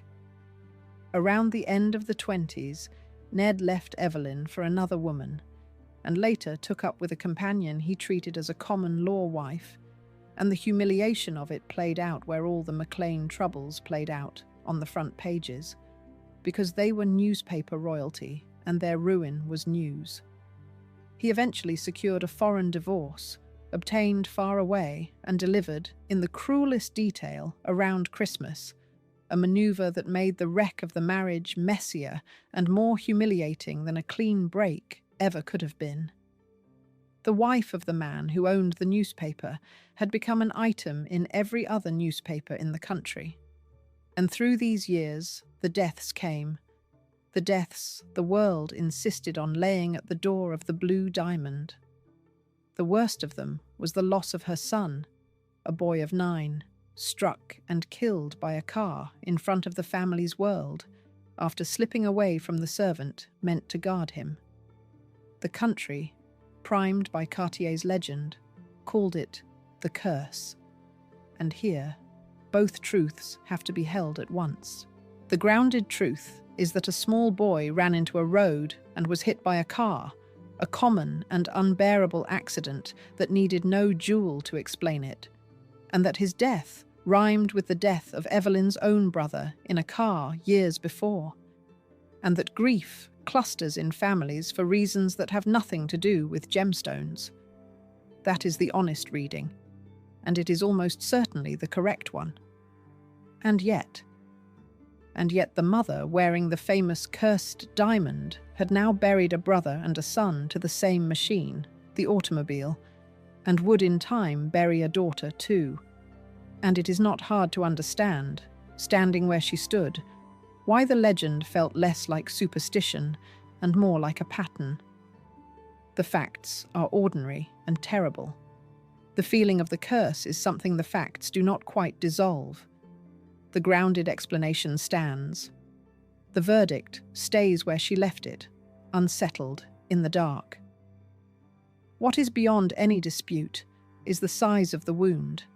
He was 9 years old, the boy the papers had nicknamed for the fortune waiting on him. A child raised behind guards precisely because his parents feared the world that wanted a piece of him, and he died the most ordinary and unbearable of deaths, darting into a road. No jewel arranged it. No curse was required. A careless second, a car, a mother's world ending on a Washington street. And whatever the truth of the Blue Diamond, this much the legend got right, that grief in that house did not come singly, that it had come before the boy and would come after him, and that a woman can be surrounded by every comfort money can buy and still be, in the only way that finally counts, entirely undefended. What makes her more than a victim of the age's cruelty is what she did with the grief. She refused to hide the diamond, and she refused to hide from what it was blamed for. She wore the stone through all of it, in open, almost furious defiance. She wore it swimming. She wore it on roller coasters. She hid it in the garden during parties and made her guests hunt for it. She loaned it out for weddings. She took it to hospitals so that wounded soldiers could hold the most famous jewel in the world in their own hands. At one party, late in her life, she took it off and dropped it around a guest's neck with a line that is pure Evelyn. "This thing is so damn heavy, you wear it for a while." A cursed diamond, treated like a party favor, by a woman who had decided that if the darkness was coming for her anyway, she would meet it wearing every carat of it and laughing. Her generosity and her recklessness were the same trait wearing two faces, and both are on the record. She thought nothing of a party that cost $50,000, of pink silk sheets, of a birthday party for a dog said to have cost more than $1 million, the dog wearing the blue diamond for the occasion. And when the Lindbergh baby was stolen, the great kidnapping that gripped the country, Evelyn handed more than $100,000 to a swindler, a former government agent who swore he could bring the child back and who took the money and returned nothing and was eventually sent to prison. It is the whole of her in a single episode, a fortune spent on a child she could never recover, poured out on impulse and faith by a woman whose own son was already 3 years in the ground. She had money enough to buy anything, and it had never once bought her the thing she wanted. That is the midpoint of the whole account, the woman at the center of the story wearing a curse like a dare, while every human thing she loves is stripped from her one by one, the brother, the son, the marriage, and soon the daughter and the empire too. She had bought the stone as armor. It armored her against nothing. What armored her, in the end, was something the diamond had nothing to do with, her own refusal to be broken, and the one cold, legal, decisive act she was about to take against the man who had helped ruin her. Because when Ned McLean finally fell all the way apart, Evelyn Walsh McLean answered in a way few wronged wives of the age dared. She reached for the law. Chapter 10. She has him declared insane and survives. When the man who had humiliated her fell apart, Evelyn did the one hard thing the law allowed a wife. She had him declared insane, and then she outlived him. It was in 1933 that a jury ruled Edward McLean legally insane and incapable of managing his own affairs. What that meant for a wife of that age to accomplish is hard to overstate. She had no vote and limited standing, and the law had spent her whole life treating her as the lesser half of the marriage. And now she had used the one instrument the law did place in a wife's hands, the machinery of a commitment, to have the man who had betrayed her declared unfit and placed beyond his own control. He was committed, and he spent his last years in an institution, and he died there, in a sanatorium at Towson in Maryland in 1941, with none of it left. Not the fortune, not the reputation, not his own mind. There is a detail from those final institutionalized years, half comic and wholly sad, that he passed some of his time in the ward dancing the hokey pokey. The heir to the newspaper empire ended as a patient, and his wife, the woman he had abandoned, was the one who had signed him into the dark. He did not die at once. He lingered in the institution for years, a patient where he had been a proprietor, and in 1941 he died there, in a sanatorium in Maryland, with none of it left, not the fortune, not the paper, not his own mind. And the deaths in Evelyn's life were not finished. Her daughter, a young woman married to a United States senator, was found dead of an overdose of sleeping pills in 1946 at around 25, and it was her mother who found her, and the friends of the family said the loss of the daughter took from Evelyn the last of her will to live. Now the honest accounting, because Evelyn's victory was not total, and the story will not pretend it was. There was one thing she could not keep, and it was the crown jewel of the whole dynasty, the newspaper itself. Ned's mismanagement and the Depression had driven the great Washington paper into ruin, and in 1933 it was sold at a bankruptcy auction for $825,000 to a financier who had authorized his agent to bid as high as $2 million, a man whose own daughter would one day make the paper legendary. Evelyn is said to have sent an agent to bid, to try to keep the paper in the family, and to have lost. There is a bitter symmetry in who took it. The man who bought the paper out from under the McLeans built it back into one of the great newspapers of the world and handed it in time to his daughter, and that daughter would become one of the most powerful women in American life, steering the paper through the storms that broke presidents. So the empire the drunk had gutted did not die. It passed from a wife who could not save it to a family who could. And the deepest irony of it is that the newspaper Evelyn lost went on to be run, a generation later, by exactly the kind of woman the age had never permitted her to be. A woman with a name of her own on the masthead, and no husband's leave, required to use it. So the empire slipped away. Her reversal was personal and real, and it stopped short of the empire. She kept herself, though never the throne. And what she did keep, she kept with a defiance that never left her. She held her fortune, mauled by the depression, but hers. She held her house and her place at the center of Washington, a hostess and a power into her final years. She held her jewels, though she was forced for a time to pawn the great blue stone and redeem it later, and she held the thing that outlasts fortunes, the legend, the picture of the woman who wore the curse and would not be broken by it. The man who had humiliated her had ended as a patient in a locked ward, stripped of the paper and the fortune and the mind, and she had outlived him, and she had signed the order that put him where he ended. In an age that gave a wife almost nothing, she had found the one hard instrument the law would let her hold, and she had used it.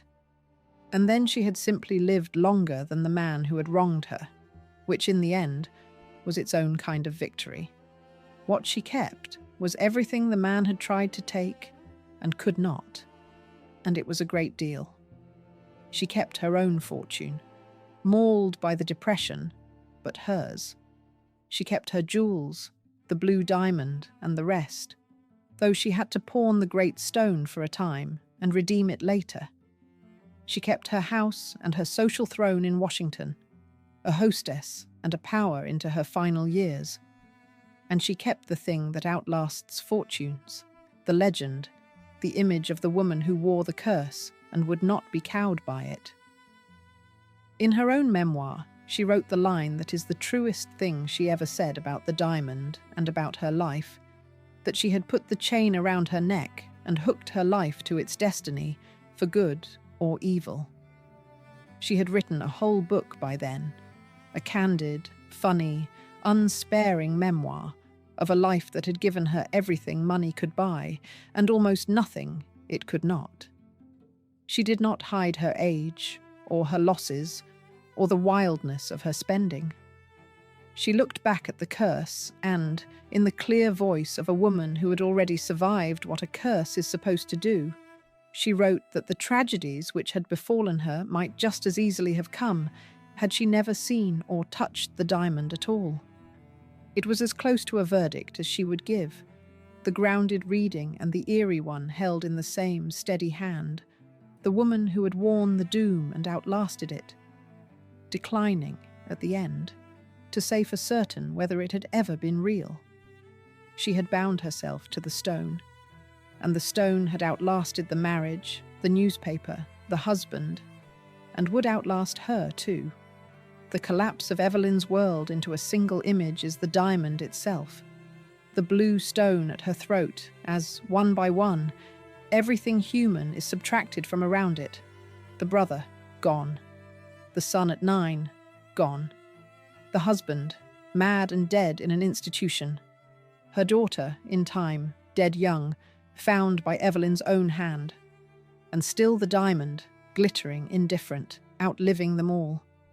Until at last it passed out of her ruined estate to a jeweller. And then, as a gift, to the great National Museum, where it sits today behind glass, the most visited object in the building. A blue stone that watched a family come apart and did not so much as dim. She had worn a curse and dared it to break her, and it had broken everything around her, and it had not broken her. That was her revenge, and it was survival, pure and defiant. The only revenge the age had left a woman whose husband had taken everything but her nerve.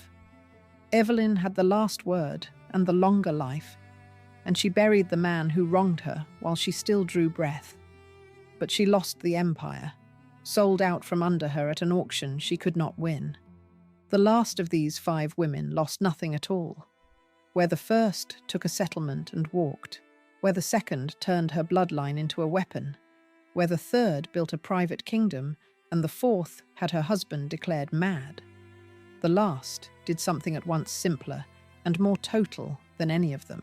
She refused, for 40 years, to sign a single piece of paper, and by refusing she kept the name, the empire, the widowhood, and the whole of the dynasty, and left the other woman, the woman her husband actually loved, with nothing at all. Chapter 11. A chorus girl marries a newspaper king. Millicent Wilson was a teenage dancer in a Broadway kickline, the daughter of a vaudeville man, when a millionaire twice her age chose her out of the audience. She came from nothing that the 400 would have recognized as somewhere.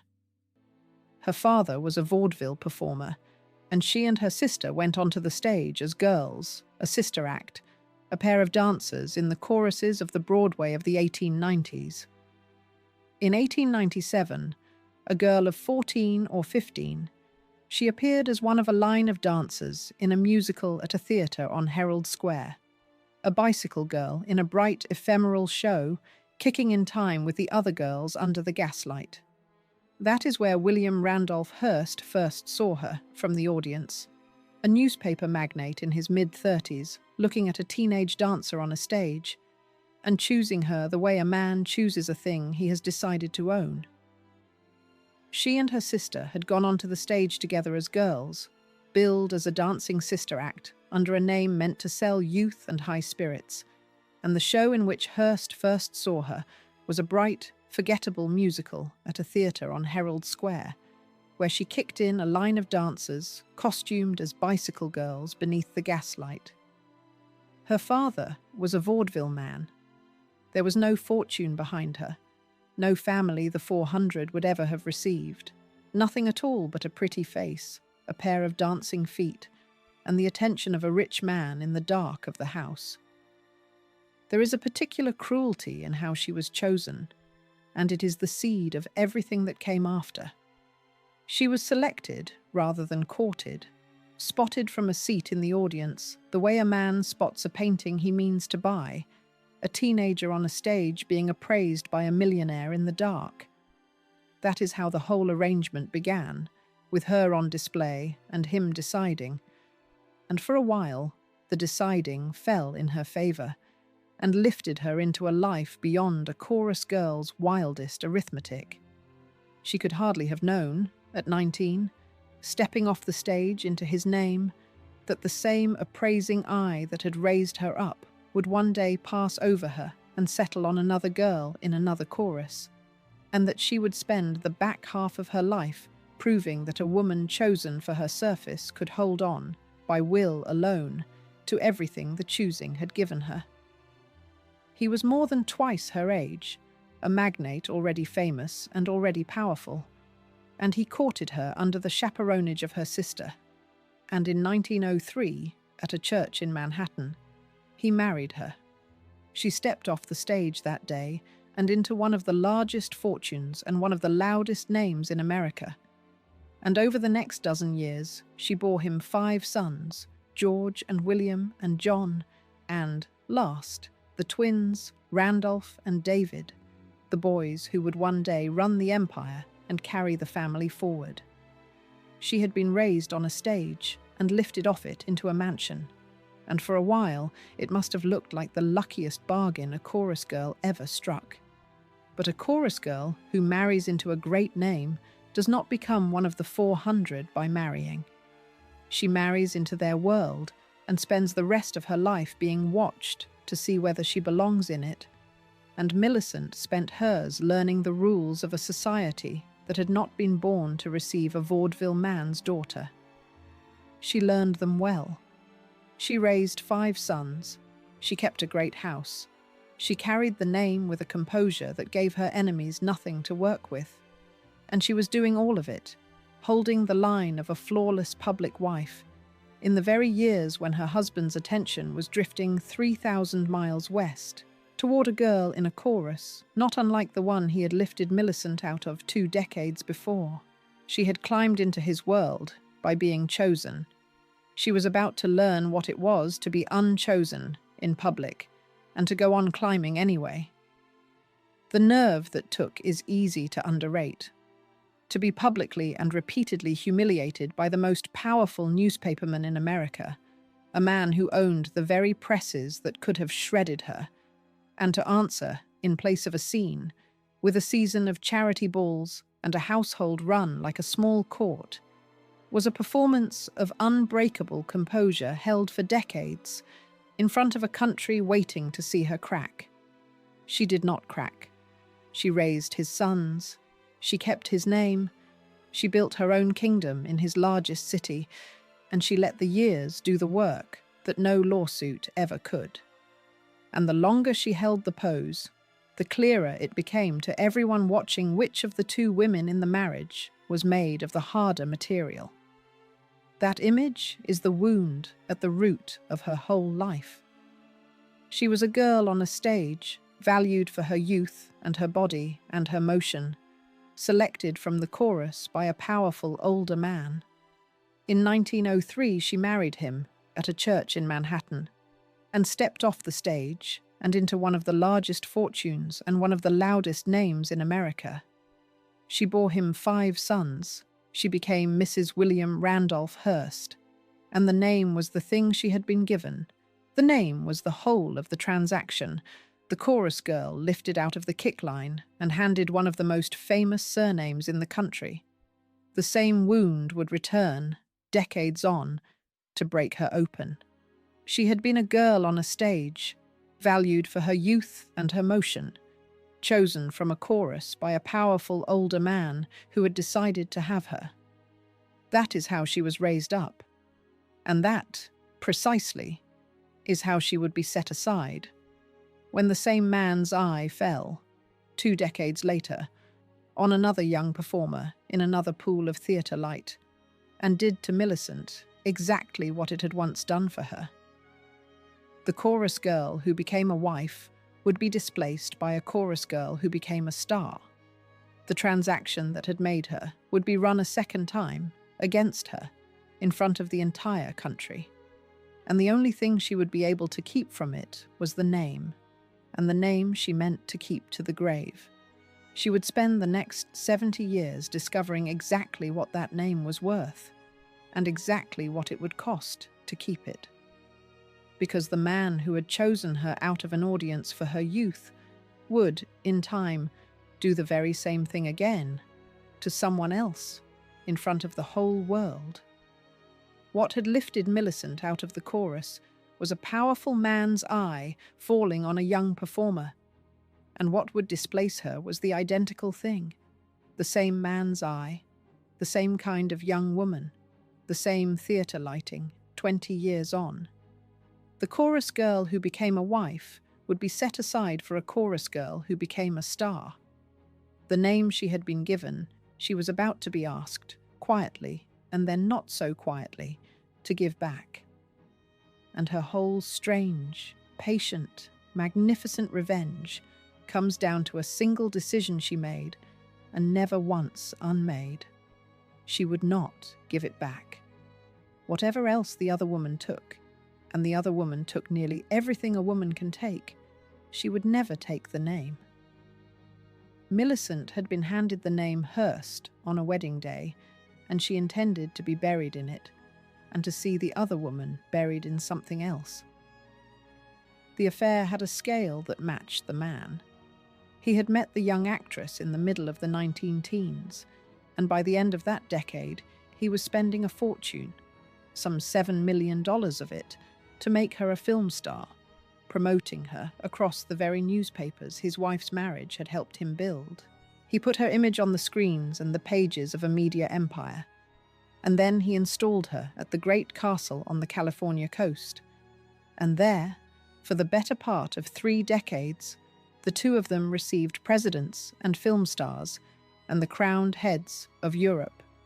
It was the most public private life in America, a thing the whole country could read about in the morning paper. And the wife was expected to read it too, and say nothing. Chapter 12. She will not divorce him, and she waits. For nearly 30 years, William Randolph Hearst lived openly with the story star Marion Davies. and for nearly 30 years his wife refused to set him free. It was not a hidden affair. That is the first thing to understand about the humiliation Millicent lived inside.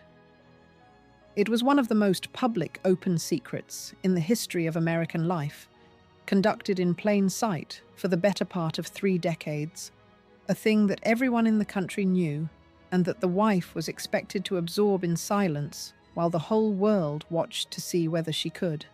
Hearst met the young actress in the middle of the 19-teens, and by the end of that decade she was the great fact of his life, and he spent a fortune, some $7 million of it, building her into a film star, promoting her across the very newspapers his wife's marriage had helped make his. And then, in the middle of the 1920s, he installed her at his castle on the California coast, the fabulous house on the hill, and there the two of them lived openly together and received the famous of the earth. And Marion Davies, not Millicent Hearst, presided as the hostess of William Randolph Hearst's world. That is the exact nature of what was taken from her. Millicent kept the legal position throughout. She lost only the lived one.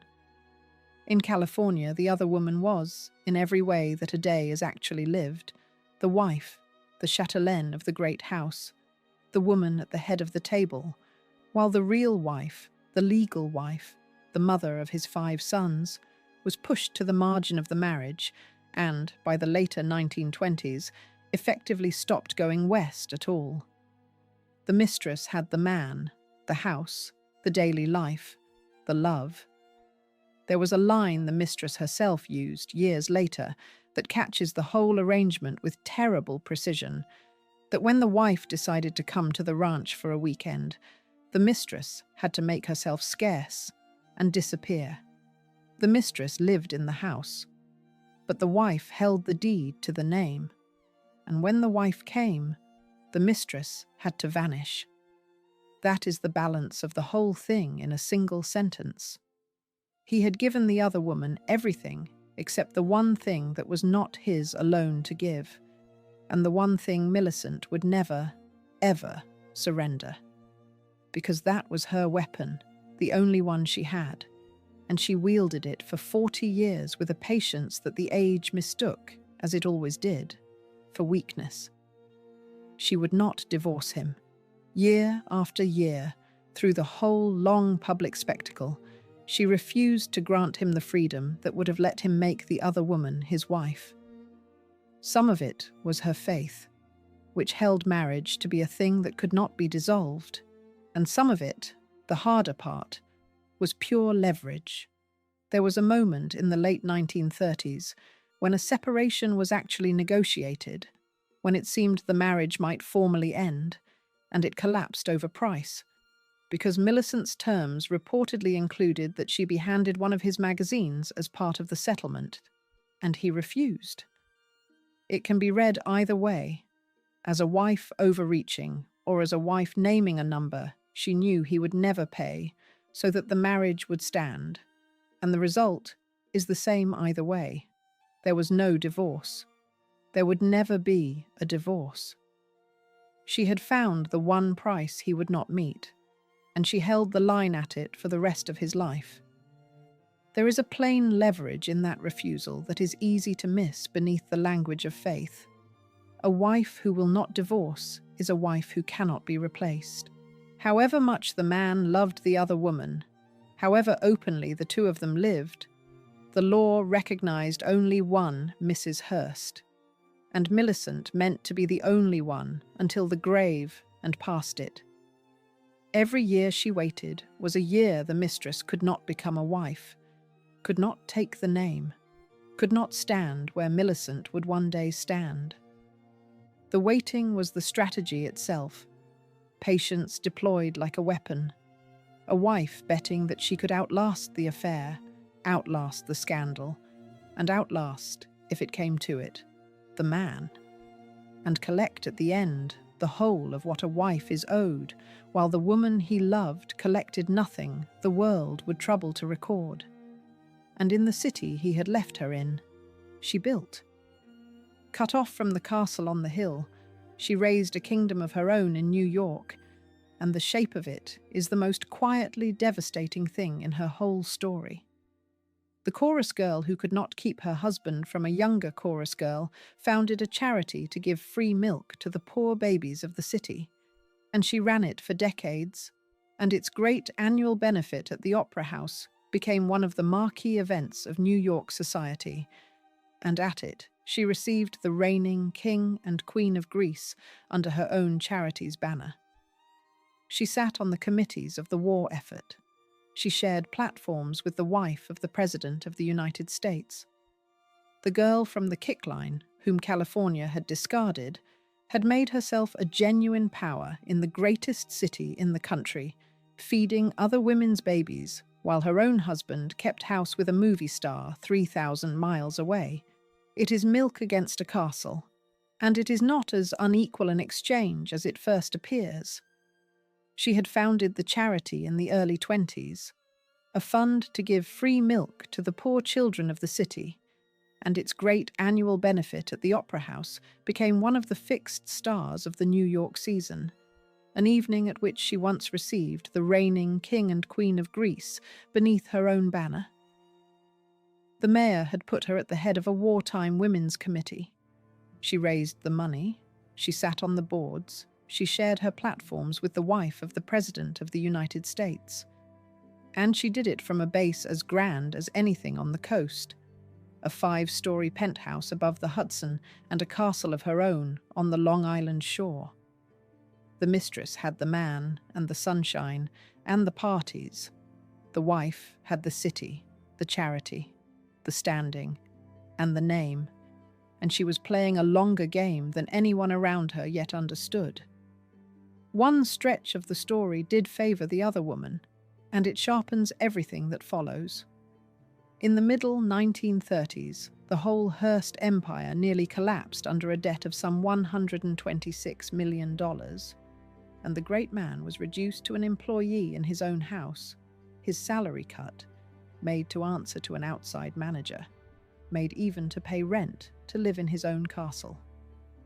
And in that crisis, the rescue came from the mistress. Marion Davies sold her jewels and her stocks and wrote him a check for $1 million to keep him from going under, and history has rightly remembered it as an act of real love. So for a moment, the ledger seemed to have flipped. The mistress, the loyal savior, the wife, the absent stranger. But Millicent's advantage had never been cash in a bad year. Her advantage was the two things this story began with: leverage and patience, the legal position, and the willingness to wait. She could not outspend Marion Davies in a crisis. She did not need to. She only needed to outlast her. And she had already been waiting 20 years, and she was prepared to wait as long as it took. Her defining act through all of it was silence. No speech, no lawsuit, no scene, not one word to the press, not one public tear, not one answering blow. That silence was itself a kind of dignity that the newspapers, even her husband's rivals, found hard to attack. A wife who wept and accused could be pitied and then dismissed.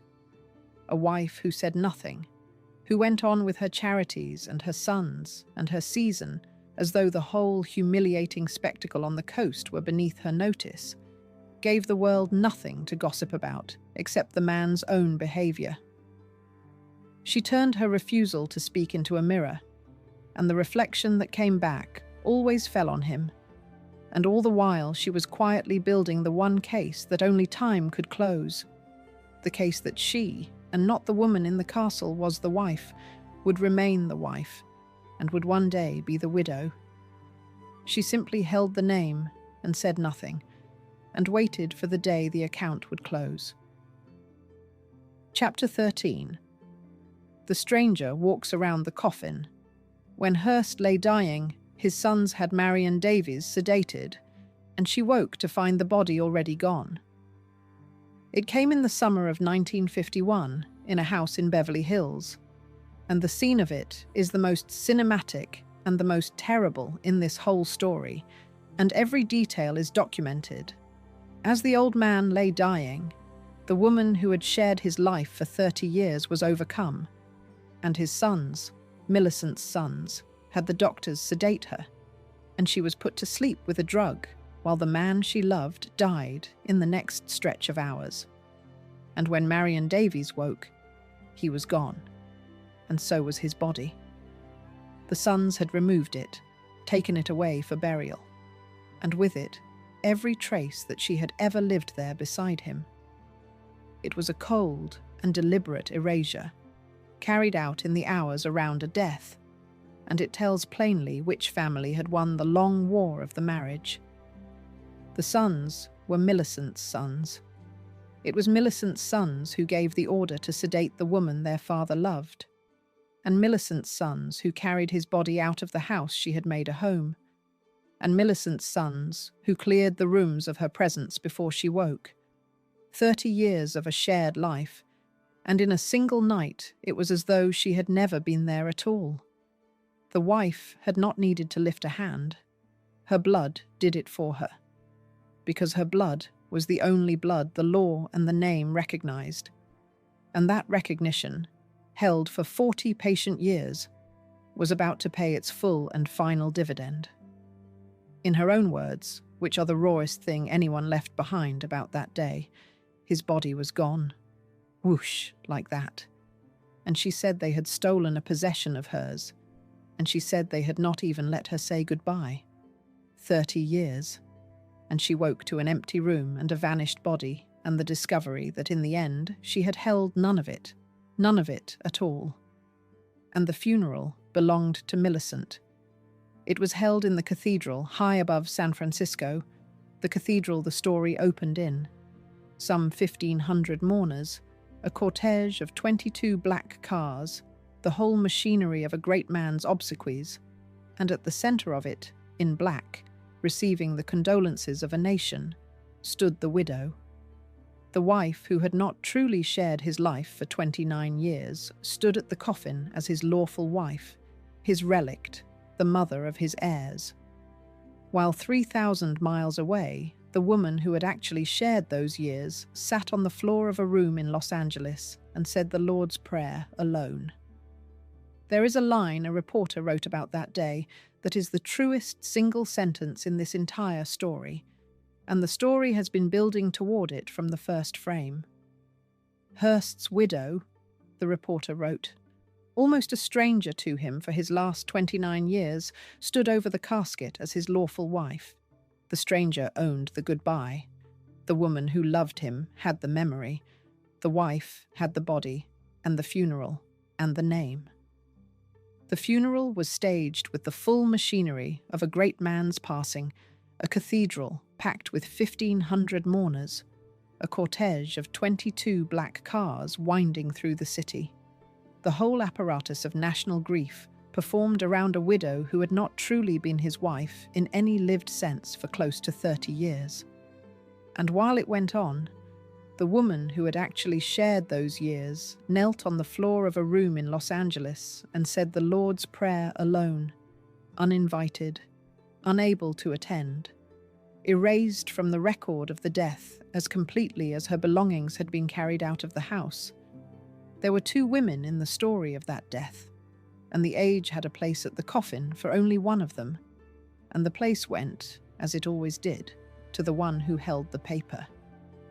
It is a strange and terrible arithmetic that a marriage lived by one woman for 30 years should be settled at the graveside in favor of another who had spent those same 30 years 3,000 miles away.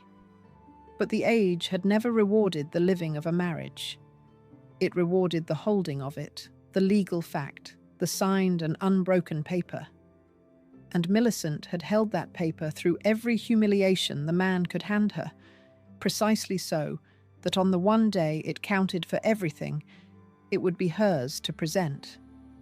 The mistress had the memories and the photographs and 30 years of shared mornings. Millicent had the certificate, and at a Gilded Age funeral, as at a Gilded Age wedding, the certificate was the only document anyone consulted. And then the name took the empire too, in the space of a single day. and the timing of it is so exact, it feels almost supernatural. The old man, near the end, had signed a document that would have made Marion Davies the sole trustee of his voting stock for the rest of her life, which would have handed the mistress control of the entire Hearst empire over the heads of his own sons. It was the last gift he tried to give her, control of everything he had built. The sons moved against it at once, and on the 30th of October, 1951, Marion Davies surrendered the controlling stock and the voting trust and stepped aside, and the empire passed to the family, to Millicent's line. And the very next day, the 31st of October, Marion Davies married a sea captain in Las Vegas. Set those two dates side by side, and the cold machinery of it is plain. On one day, she signed away the empire. On the next, she remarried. And in the single day between them, the wife's blood took everything. The mistress had lived in the castle for 30 years and left it with a widow's portion of stock and a new husband, and none of the name, and none of the empire, and none of the grave. The document he had signed near the end would have made the mistress the master of everything he had built. As sole voting trustee for life, she would have controlled the whole of the Hearst empire, the papers and the magazines and the newsreels, over the heads of his own sons. It was the last gift he tried to give the woman he loved, control of the thing that had been his life's work. His sons moved against it within days of his death, and she gave way, surrendering the controlling stock and the trust, and stepping aside with a widow's small portion. The empire passed to Millicent's line, to the 5 boys from the marriage the coast had written off. And so, the timing lands with a symmetry almost too neat to be real, the mistress signing away the empire on one day and marrying a sea captain on the next, and the day between belonging to the wife, whose blood took back everything the man had spent 30 years and the whole of his heart trying to give to someone else. Millicent lived 23 more years, the matriarch of the dynasty, the mother of the men who ran the empire, the grandmother of the family that carried the name forward, and she died in 1974, past 90, and was laid in the Hearst Mausoleum as what she had insisted on being for 40 years, Mrs. William Randolph Hearst. She had outlived her husband by 23 years and the other woman by 13. She had come into his life a teenager in a chorus line, and she left the world its grandest dowager, the mother of the men who ran his empire, the grandmother of the dynasty, laid at last in the family tomb under the only name she had ever agreed to answer to. The girl the 400 would never have received had become the matriarch the 400 could not do without. She had been pitied for 30 years as the wife who could not hold her husband, and she had answered the pity with the only reply the age allowed her: silence, patience, and a refusal that never once broke. And at the end, she held the name, the funeral, the empire, and the grave, while the woman who had held the man was left with nothing the world would remember her by. She had been the wife the whole world pitied, the discarded chorus girl, the stranger at her own marriage. And she had ended holding the name, the funeral, the empire, and the dynasty, everything, every line of the account, while the woman who had been loved ended with the memory and the grief. 2 women, 1 coffin, the wife at the casket, and the mistress on a rug on a floor. That is the image the whole story has been building toward, and it is time now to set the 5 ledgers side by side and read them from the bottom up and count what each of these victories actually cost. Chapter 14. Go and count what the victories cost. Set the 5 ledgers side by side, and each closing balance is a fortune, and each carries a debit the winner paid in something money could never restore. This is the second half of every one of these stories, the half the triumph tends to hide, and it is the reason the story has called them ledgers and not fairy tales. Each of these women collected, at the close of the account, everything the man was meant to give her, and each of them paid for it in a currency that no settlement and no will and no diamond could ever refund. The columns read as follows. The pattern is the same in all 5, and it is the pattern this whole story has been building toward. Each of them was handed, on her wedding day, an entry written entirely in a man's favour, and each of them, by patience or leverage, or the sheer refusal to die first, collected at the last line everything that man had been meant to provide and had failed to provide. And each of them found, at that same last line, a second column that had been invisible on the wedding day, a column in which the true cost was written, and the cost was never money. The second column reads down one name at a time. Ava Willing took her freedom, her 50,000 a year, or her fabled millions, her title, her English life, and the grim satisfaction of watching the sea finish the husband she despised. And the debit against it was her own son. The boy she bore the Astor she could not love grew up preferring his father, and inherited the whole Astor fortune the year his father drowned, and became the head of the house. And when his mother died at the end of her long, cold life, she left him, out of all her millions, the sum of $25,000, a crumb from a woman who had never been able to love the child of a marriage she loathed. She won her freedom, and she lost her son, and she seems never to have counted it a bad trade, which is its own kind of tragedy. Frances Work took her children back across the ocean, and her father took a vengeance on the whole title hunting class that ran, 4 generations on, to a princess in a cathedral.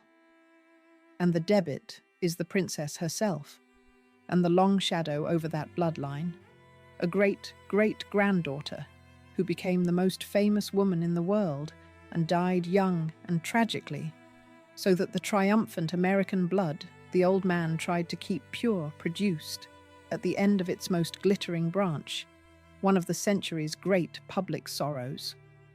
And Frances herself, rich beyond counting, never once commanded her own money, rationed first by a husband and then by a father, 60,000 a year cut to 7,000 and handed back at a dead man's whim. She won across generations and never owned a single day of her own life outright. Edith Rockefeller took a crown, the opera house, the analyst's chair, the imagined Egyptian throne, the city that would have borne her name. And the debit was that the crown was propped up the whole time by the very Rockefeller money she had spent her life fleeing, that the empress of her own city could not board a train, that she died near broke in a rented hotel room selling her pearls through Cartier while her 93-year-old father stayed away to the end. She made herself a queen, and the queen was one of the loneliest women of the age, and slept a single night in the 44-room palace she built to her own majesty. Evelyn Walsh took her survival, her jewels, her legend, and the cold satisfaction of signing the man who ruined her into an asylum where he died with nothing. And the debit was written in the people she buried: a brother, a 9-year-old son, a daughter she found dead by her own hand, and the newspaper empire lost at an auction she could not win. She wore the curse and dared it, and it took everything human around her and left her standing, alone, at the center of a life that glittered and was empty. And Millicent Hearst took the whole of it: the name, the funeral, the empire, the dynasty, everything the largest account of all could hold. And the debit was 30 years of a marriage in which she was, in the reporter's exact word, almost a stranger to her own husband. 3 decades of public humiliation borne in silence so that she could stand at last at a coffin beside a man who had spent his life and his love with someone else. She won the name, and the man himself was the one thing it never came with. She had wanted him once, a girl of 19 marrying a millionaire, And she got everything he had, and none of what she had actually wanted, and that gap is the whole of it. It would be easy to add the columns up and declare a winner, to say that Millicent, holding the most, won the most, and that Ava, holding the least, won the least. But the arithmetic does not run that way, because the second column ran deeper for the ones who collected more. Ava took a settlement and a title, and slept, one suspects, perfectly well. Millicent took an empire and a dynasty, and spent 30 years as a stranger in her own marriage to get them. The larger the fortune a woman wrenched from the wreck, the larger, it turns out, the thing she had to surrender to wrench it, until at the far end of the ledger stands the woman who took everything and paid for everything, with the whole of the life she had actually wanted to live. And what was the thing each of them actually wanted? The entry that never got made. For Ava, perhaps nothing warmer than escape, which is why she alone seems to have paid the least, though even she wanted a son's love she could not feel and did not get. For Frances, a marriage that did not end in bailiffs and a father who did not ration her like a child. For Edith, to be seen as something more than a Rockefeller checkbook, which is exactly what the opera and the analysis and the city with her name on it were all reaching for, and exactly what the world withheld to the end. For Evelyn, the simplest and most impossible thing, her children back. And for Millicent, the man himself, the millionaire who had chosen her out of a chorus, and then, in front of the whole world, chosen someone else. Everything else, every entry in the first column she collected. That one she never could. And so the double coda closes on a paradox the age was never honest enough to admit. It had built a world in which a woman could not have love and power both, in which the routes to security ran through men who could not be trusted to provide it, and in which the cleverest response a wife could make was to stop reaching for the love and play, coldly and patiently, for everything else. These five played that game better than almost anyone of their sex and station ever did. They won fortunes, titles, crowns, survivals, dynasties. And the game itself was rigged so that the winning could never include the one thing a marriage is supposed to be for, which is why every one of these victories has a grave, or an empty room, or an estranged child standing quietly just behind it. Each of them ended holding everything the man was meant to give her. Not one of them ended holding what she had actually wanted. That is the arithmetic underneath the glamour, and it is the same for all five: the settlement, and the bloodline, and the crown, and the survival, and the name. Every one of them collected in full, and every one of them paid for in the single thing the age could not put a price on, and a woman could not get back. That is what the double entry of a life looks like when a woman is denied every ordinary route to happiness and made to buy her victories with the coin of patience. The first column fills with everything the world can see and count and envy. The second fills, invisibly, with everything the winning cost, and the second column is always written in the same currency: the years, the warmth, the love, the ordinary human things the strategy required her to spend. 5 women kept flawless books. 5 women collected, at the end, exactly what they had played for. And the last lesson of the ledger is that a perfect account and a happy life are 2 different things, and the age that taught these women to keep the one had made the other, for them, almost impossible to hold. Chapter 15. The law changes, the ledger does not. The coverture that trapped them is gone. The trusts and the sealed courtrooms are period pieces, and the arithmetic underneath has proved harder to retire. Much of what these women did was forced on them by the shape of their age, and that changes how their patience should be read. Their leverage and their long game deserve the praise, because within the rules they were given, they played brilliantly. But the rules were monstrous, and a brilliant escape from a cage is still a life lived inside one. Ava had to seal a courtroom because a public divorce would have ended her socially. Frances had to watch her own money rationed by the men who claimed to protect her. Edith had to buy her freedom in cash and call it a victory.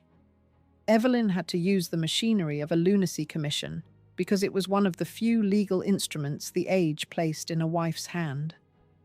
Millicent had to wait 40 years in silence because silence and patience were the only weapons a wife was permitted to carry.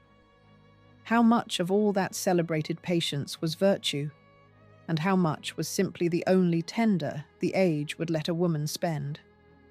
The honest answer is that the two cannot be fully separated, and neither could they.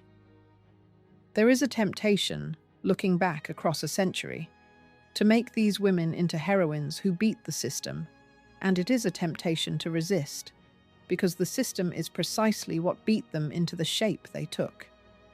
A woman given only patience becomes patient. A woman given only leverage becomes a creature of leverage, cold, calculating, playing a long game because every short one has been closed to her. The brilliance was real. So was the cage. And the cost, the last chapter counted, the estranged son, the princess dead young, the empty palace, the buried children, the loveless victory, was in every case the mark the cage left on the woman who climbed out of it. They got out. Not one of them got out unmarked. The instruments have changed their names since. There is no coverture now, no sealed divorce court that will hear only adultery, no father's trust standing between a wife and her own capital, no lunacy commission a spouse can wield like a blade. A woman today can vote, earn, own, sue, and speak she does, in open court, in daylight, where these five had to work in sealed rooms and coded refusals. And yet the question they were all answering, the question of what a person is owed who pours a life and a fortune and a heart into a marriage that betrays her, is argued as hotly now as it ever was, in divorce courts and prenuptial agreements and the long, cold arithmetic of who keeps what when love ends. The names on the courtroom doors have changed, and the women who walk through them now speak for themselves, out loud, in front of anyone who cares to listen, which is a freedom none of these five ever had. But strip the daylight away, and the shape underneath is the one they knew. A partnership entered on a promise, a betrayal, a reckoning over who built what, and who is owed what, and who keeps the house and the name and the children and the standing. These five fought that reckoning with the crude and secret tools the age forced into their hands: a trust, a sealed decree, a refusal, a will. The tools are gentler now, and more public, and more fair. The reckoning is the same reckoning, and it is no easier to settle for being conducted in the light. The law caught up to these women at last. The question they were asking never has. Those instruments are the real antagonists of this story, more than any single husband. The marriage market that priced a daughter and traded her for rank. The law of coverture that made a wife the lesser half of her own legal person. The divorce court that would hear only adultery and would punish the woman for using it. The father's will that could edit a daughter in and out of existence with a pen. The lunacy commission, the sealed decree, the protective trust that was also a leash. Each of those instruments wore the face of protection, and that is the subtlest cruelty of the whole arrangement. The trust protected a daughter's fortune, and it also meant she never controlled it.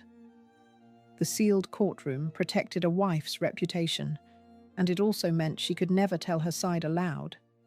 The commitment law protected families from the truly dangerous, and it also handed a spouse a weapon that could erase a man or a woman from public life on a jury's afternoon verdict. The age built a cage and called it a shelter, and the women inside it learned to use the bars, when they had to, as tools, because a bar is only a bar until a clever prisoner turns it into a key. These were the machines that shaped 5 brilliant women into strategists of patience, because strategy was all the machines left them, and it is telling how differently the machines fell on the men. A husband could gamble a fortune, keep a mistress in the open, drink himself past sense, and lose almost nothing the age counted, not his name, not his standing, not his right to try again with a younger wife. The same conduct in a woman ended her.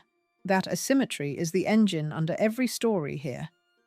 The men were free to fail, over and over in public, and be forgiven. The women were free only to endure, and to be admired for enduring, and to convert the enduring, if they were clever and patient and cold enough, into a victory the law had never intended them to win. What looks, from a distance, like 5 triumphant women is, up close, 5 women making the most of a rigged table, and the triumph is real, and so is the rigging, and the honest eye has to hold both at once. And the strangest part is how much of it survives, not the law, which has changed, but the arithmetic underneath, which has not. The reversal these women worked in secret, in sealed rooms and quiet refusals, is now worked in open court, in the daylight, by women who can vote and sue and own and speak. But the underlying question they were all answering, the question this story opened with, is still not settled anywhere. What is a wife owed? What does a person who gives years and a life and a fortune to a marriage get to collect when the marriage betrays her? Every law these women had to work around has changed, and that question is still argued in courtrooms every single day, because it turns out to have been the hard question all along. Harder than the law, older than the law, and the age that mistook these women's patience for weakness was simply refusing to see that patience, in a world with no other weapon, was the sharpest strategy left. None of which makes the women themselves simple. The story has been careful not to make them saints, because 2 of them were as unfaithful as their husbands. One of them took a child from its mother. One of them signed a man into an asylum, and one of them fed other women's babies while she starved her own son of a mother's warmth. They were human beings handed an impossible hand, and they played it with everything they had, tenderness and coldness and cunning and spite, the full range of what a cornered person becomes. The point was never their goodness. The point is their strength, which the age, pitying them, mistook for weakness, and that mistake is the oldest one there is, the mistake of confusing a quiet woman with a defeated one. Chapter 16. The last entry decides who won. Return to the cathedral in San Francisco, to the woman in black at the coffin, and read the account from the bottom up. She is still there, the widow, standing at the casket in the high, cold light of the cathedral, the stranger who owned the goodbye. And now you know what it took to put her there. 40 years of silence, a name she would not surrender, a price she named and held, a patience that outlasted a husband, a mistress, and a whole age that pitied her. She had been the girl in the kick line. She had been the wife 3,000 miles from her own marriage. And she had understood, better than any of them, the single thing this story has been about from the first frame, that the ledger is not totaled on the day it is opened. Each of them was handed something, and each collected something in return. Ava Willing was handed a husband she despised, and she collected a settlement, a title, and her freedom. Frances Work was handed a title hunter who beggared her, and she collected her children and a bloodline that ran to a queen's daughter-in-law. Edith Rockefeller was handed a public humiliation, and she collected a crown of her own making, opera and analysis, and a city with her name on it. Evelyn Walsh was handed a drunk who gutted a dynasty, and she collected his sanity ruling, her own survival, and a legend that outlives them all behind museum glass. And Millicent Hearst was handed the deepest humiliation of the 30 years of a marriage lived by another woman, and she collected the name, the funeral, the empire, and the dynasty. Every line of it, in full. The settlement, the bloodline, the crown, the survival, the name. 5 women, 5 closing balances, and not one of them the woman anyone had pitied on her wedding day. Say, the closing balances over once more, because the cascade of them is the whole argument. A settlement and a title, and a sealed, silent freedom. Children carried home across an ocean, and a bloodline turned into a rebuke that ran 4 generations to a throne. A crown of opera and analysis, and a city built to bear her own name. A husband signed into an asylum, a fortune held against the depression, a legend left behind museum glass, and a name kept for 40 years against a mistress in a castle and a funeral owned, and an empire that came home in the space of a single day. 5 weddings the age had watched and mistaken for the end of the story. 5 accounts the women themselves knew were only beginning, because the last entry, not the first, decides who ends rich.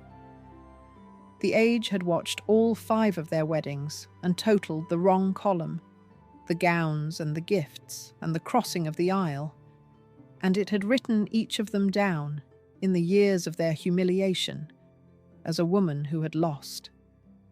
And every one of them had simply kept reading the book to the bottom of the page and collected, at the last line, everything the men who betrayed them had promised and failed to give. The woman who waited the longest was not the one who lost. She was the one keeping the book. That is the thesis the whole story has been reaching for, and it reframes every wedding it opened with. The age looked at a bride on her wedding day and thought it was watching the end of her story, the happy ending, the closing of the book. In truth, it was watching the first line of the first page. Everything that would matter, the settlement, the will, the crown, the survival, the name, was to be written later, in the years the crowd stopped watching. By a woman the crowd had already counted out. The pity these 5 endured was the pity of an audience that believed the story was over. The story had barely begun, and they knew it, every one of them, and they wrote it patiently to the very last line. And when the last line was written, it read the same for all 5, though the sums above it differed by fortunes. A woman the world had pitied stood at the close of the account, holding more than the world had ever meant her to hold. The cold one who walked away, the one whose blood became a throne, the one who crowned herself, the one who buried the man who ruined her, and the one at the coffin, holding the most of all. 5 brides the age had written off on their wedding days, and 5 women who lived to collect, at the end, everything the first column had promised, and the men had failed to pay. That reporter's line is the epitaph for all 5 of them, and it belongs on the last page of the account. William Randolph Hearst's widow, he wrote, almost a stranger to him for his last 29 years, walked slowly around the casket. She had everything now, the name and the empire and the grave, everything the age had said she would never hold. There is the final grandeur and the final cruelty of these 5 women in a single image, a widow at a coffin who has won so completely that the winning has left her nothing left to want, because the only thing she ever truly wanted is the thing lying still in the box she is circling. She had beaten the age. She had beaten the mistress. She had beaten the odds a chorus girl faces against a movie star, and 40 years, and the whole apparatus of a great man's love turned somewhere else. And she had come out the far side of it holding a name with no man attached to it any longer, an empire built by someone who had stopped loving her, and a grave. The account was closed. The balance was enormous. And she stood in the cold light and read it to the bottom, and there was nothing written on the last line that could keep her warm. She had collected it all. And the man she had wanted, once, when she was 19, and stepping off a stage into his enormous name, lay still in the box she circled. And that one thing, the only thing she had ever actually wanted, was the one entry that no patience and no leverage and no 40 years of silence had ever been able to collect. And that is the last truth of the ledger, the one the age never learned to read. A woman could collect everything the law allowed and the world admired: the money, the rank, the name, the empire, the last word over every rival, and still find, at the bottom of the account, a single line left blank forever, the line where the thing she had actually married for was meant to go. These 5 won more from their marriages than almost any wives of their age, more than the law meant them to have, more than the men who wronged them ever dreamed they would lose. And every one of them would have traded some part of the winning, quietly, in the dark, for the one entry that stayed empty. That empty line was the price the strategy was always going to cost, in a world that let a woman fight for everything except the only thing she truly wanted. She had won the account. She had lost the man. And she walked, slowly, around the box that held him, holding everything and holding nothing in the high, cold light. If this is the kind of story you want more of, the glamour and the ruin beneath it, then subscribe. And tell me one thing before you go. Of these 5, which one truly won, and which paid a price you would never have paid yourself? Tell me in the comments.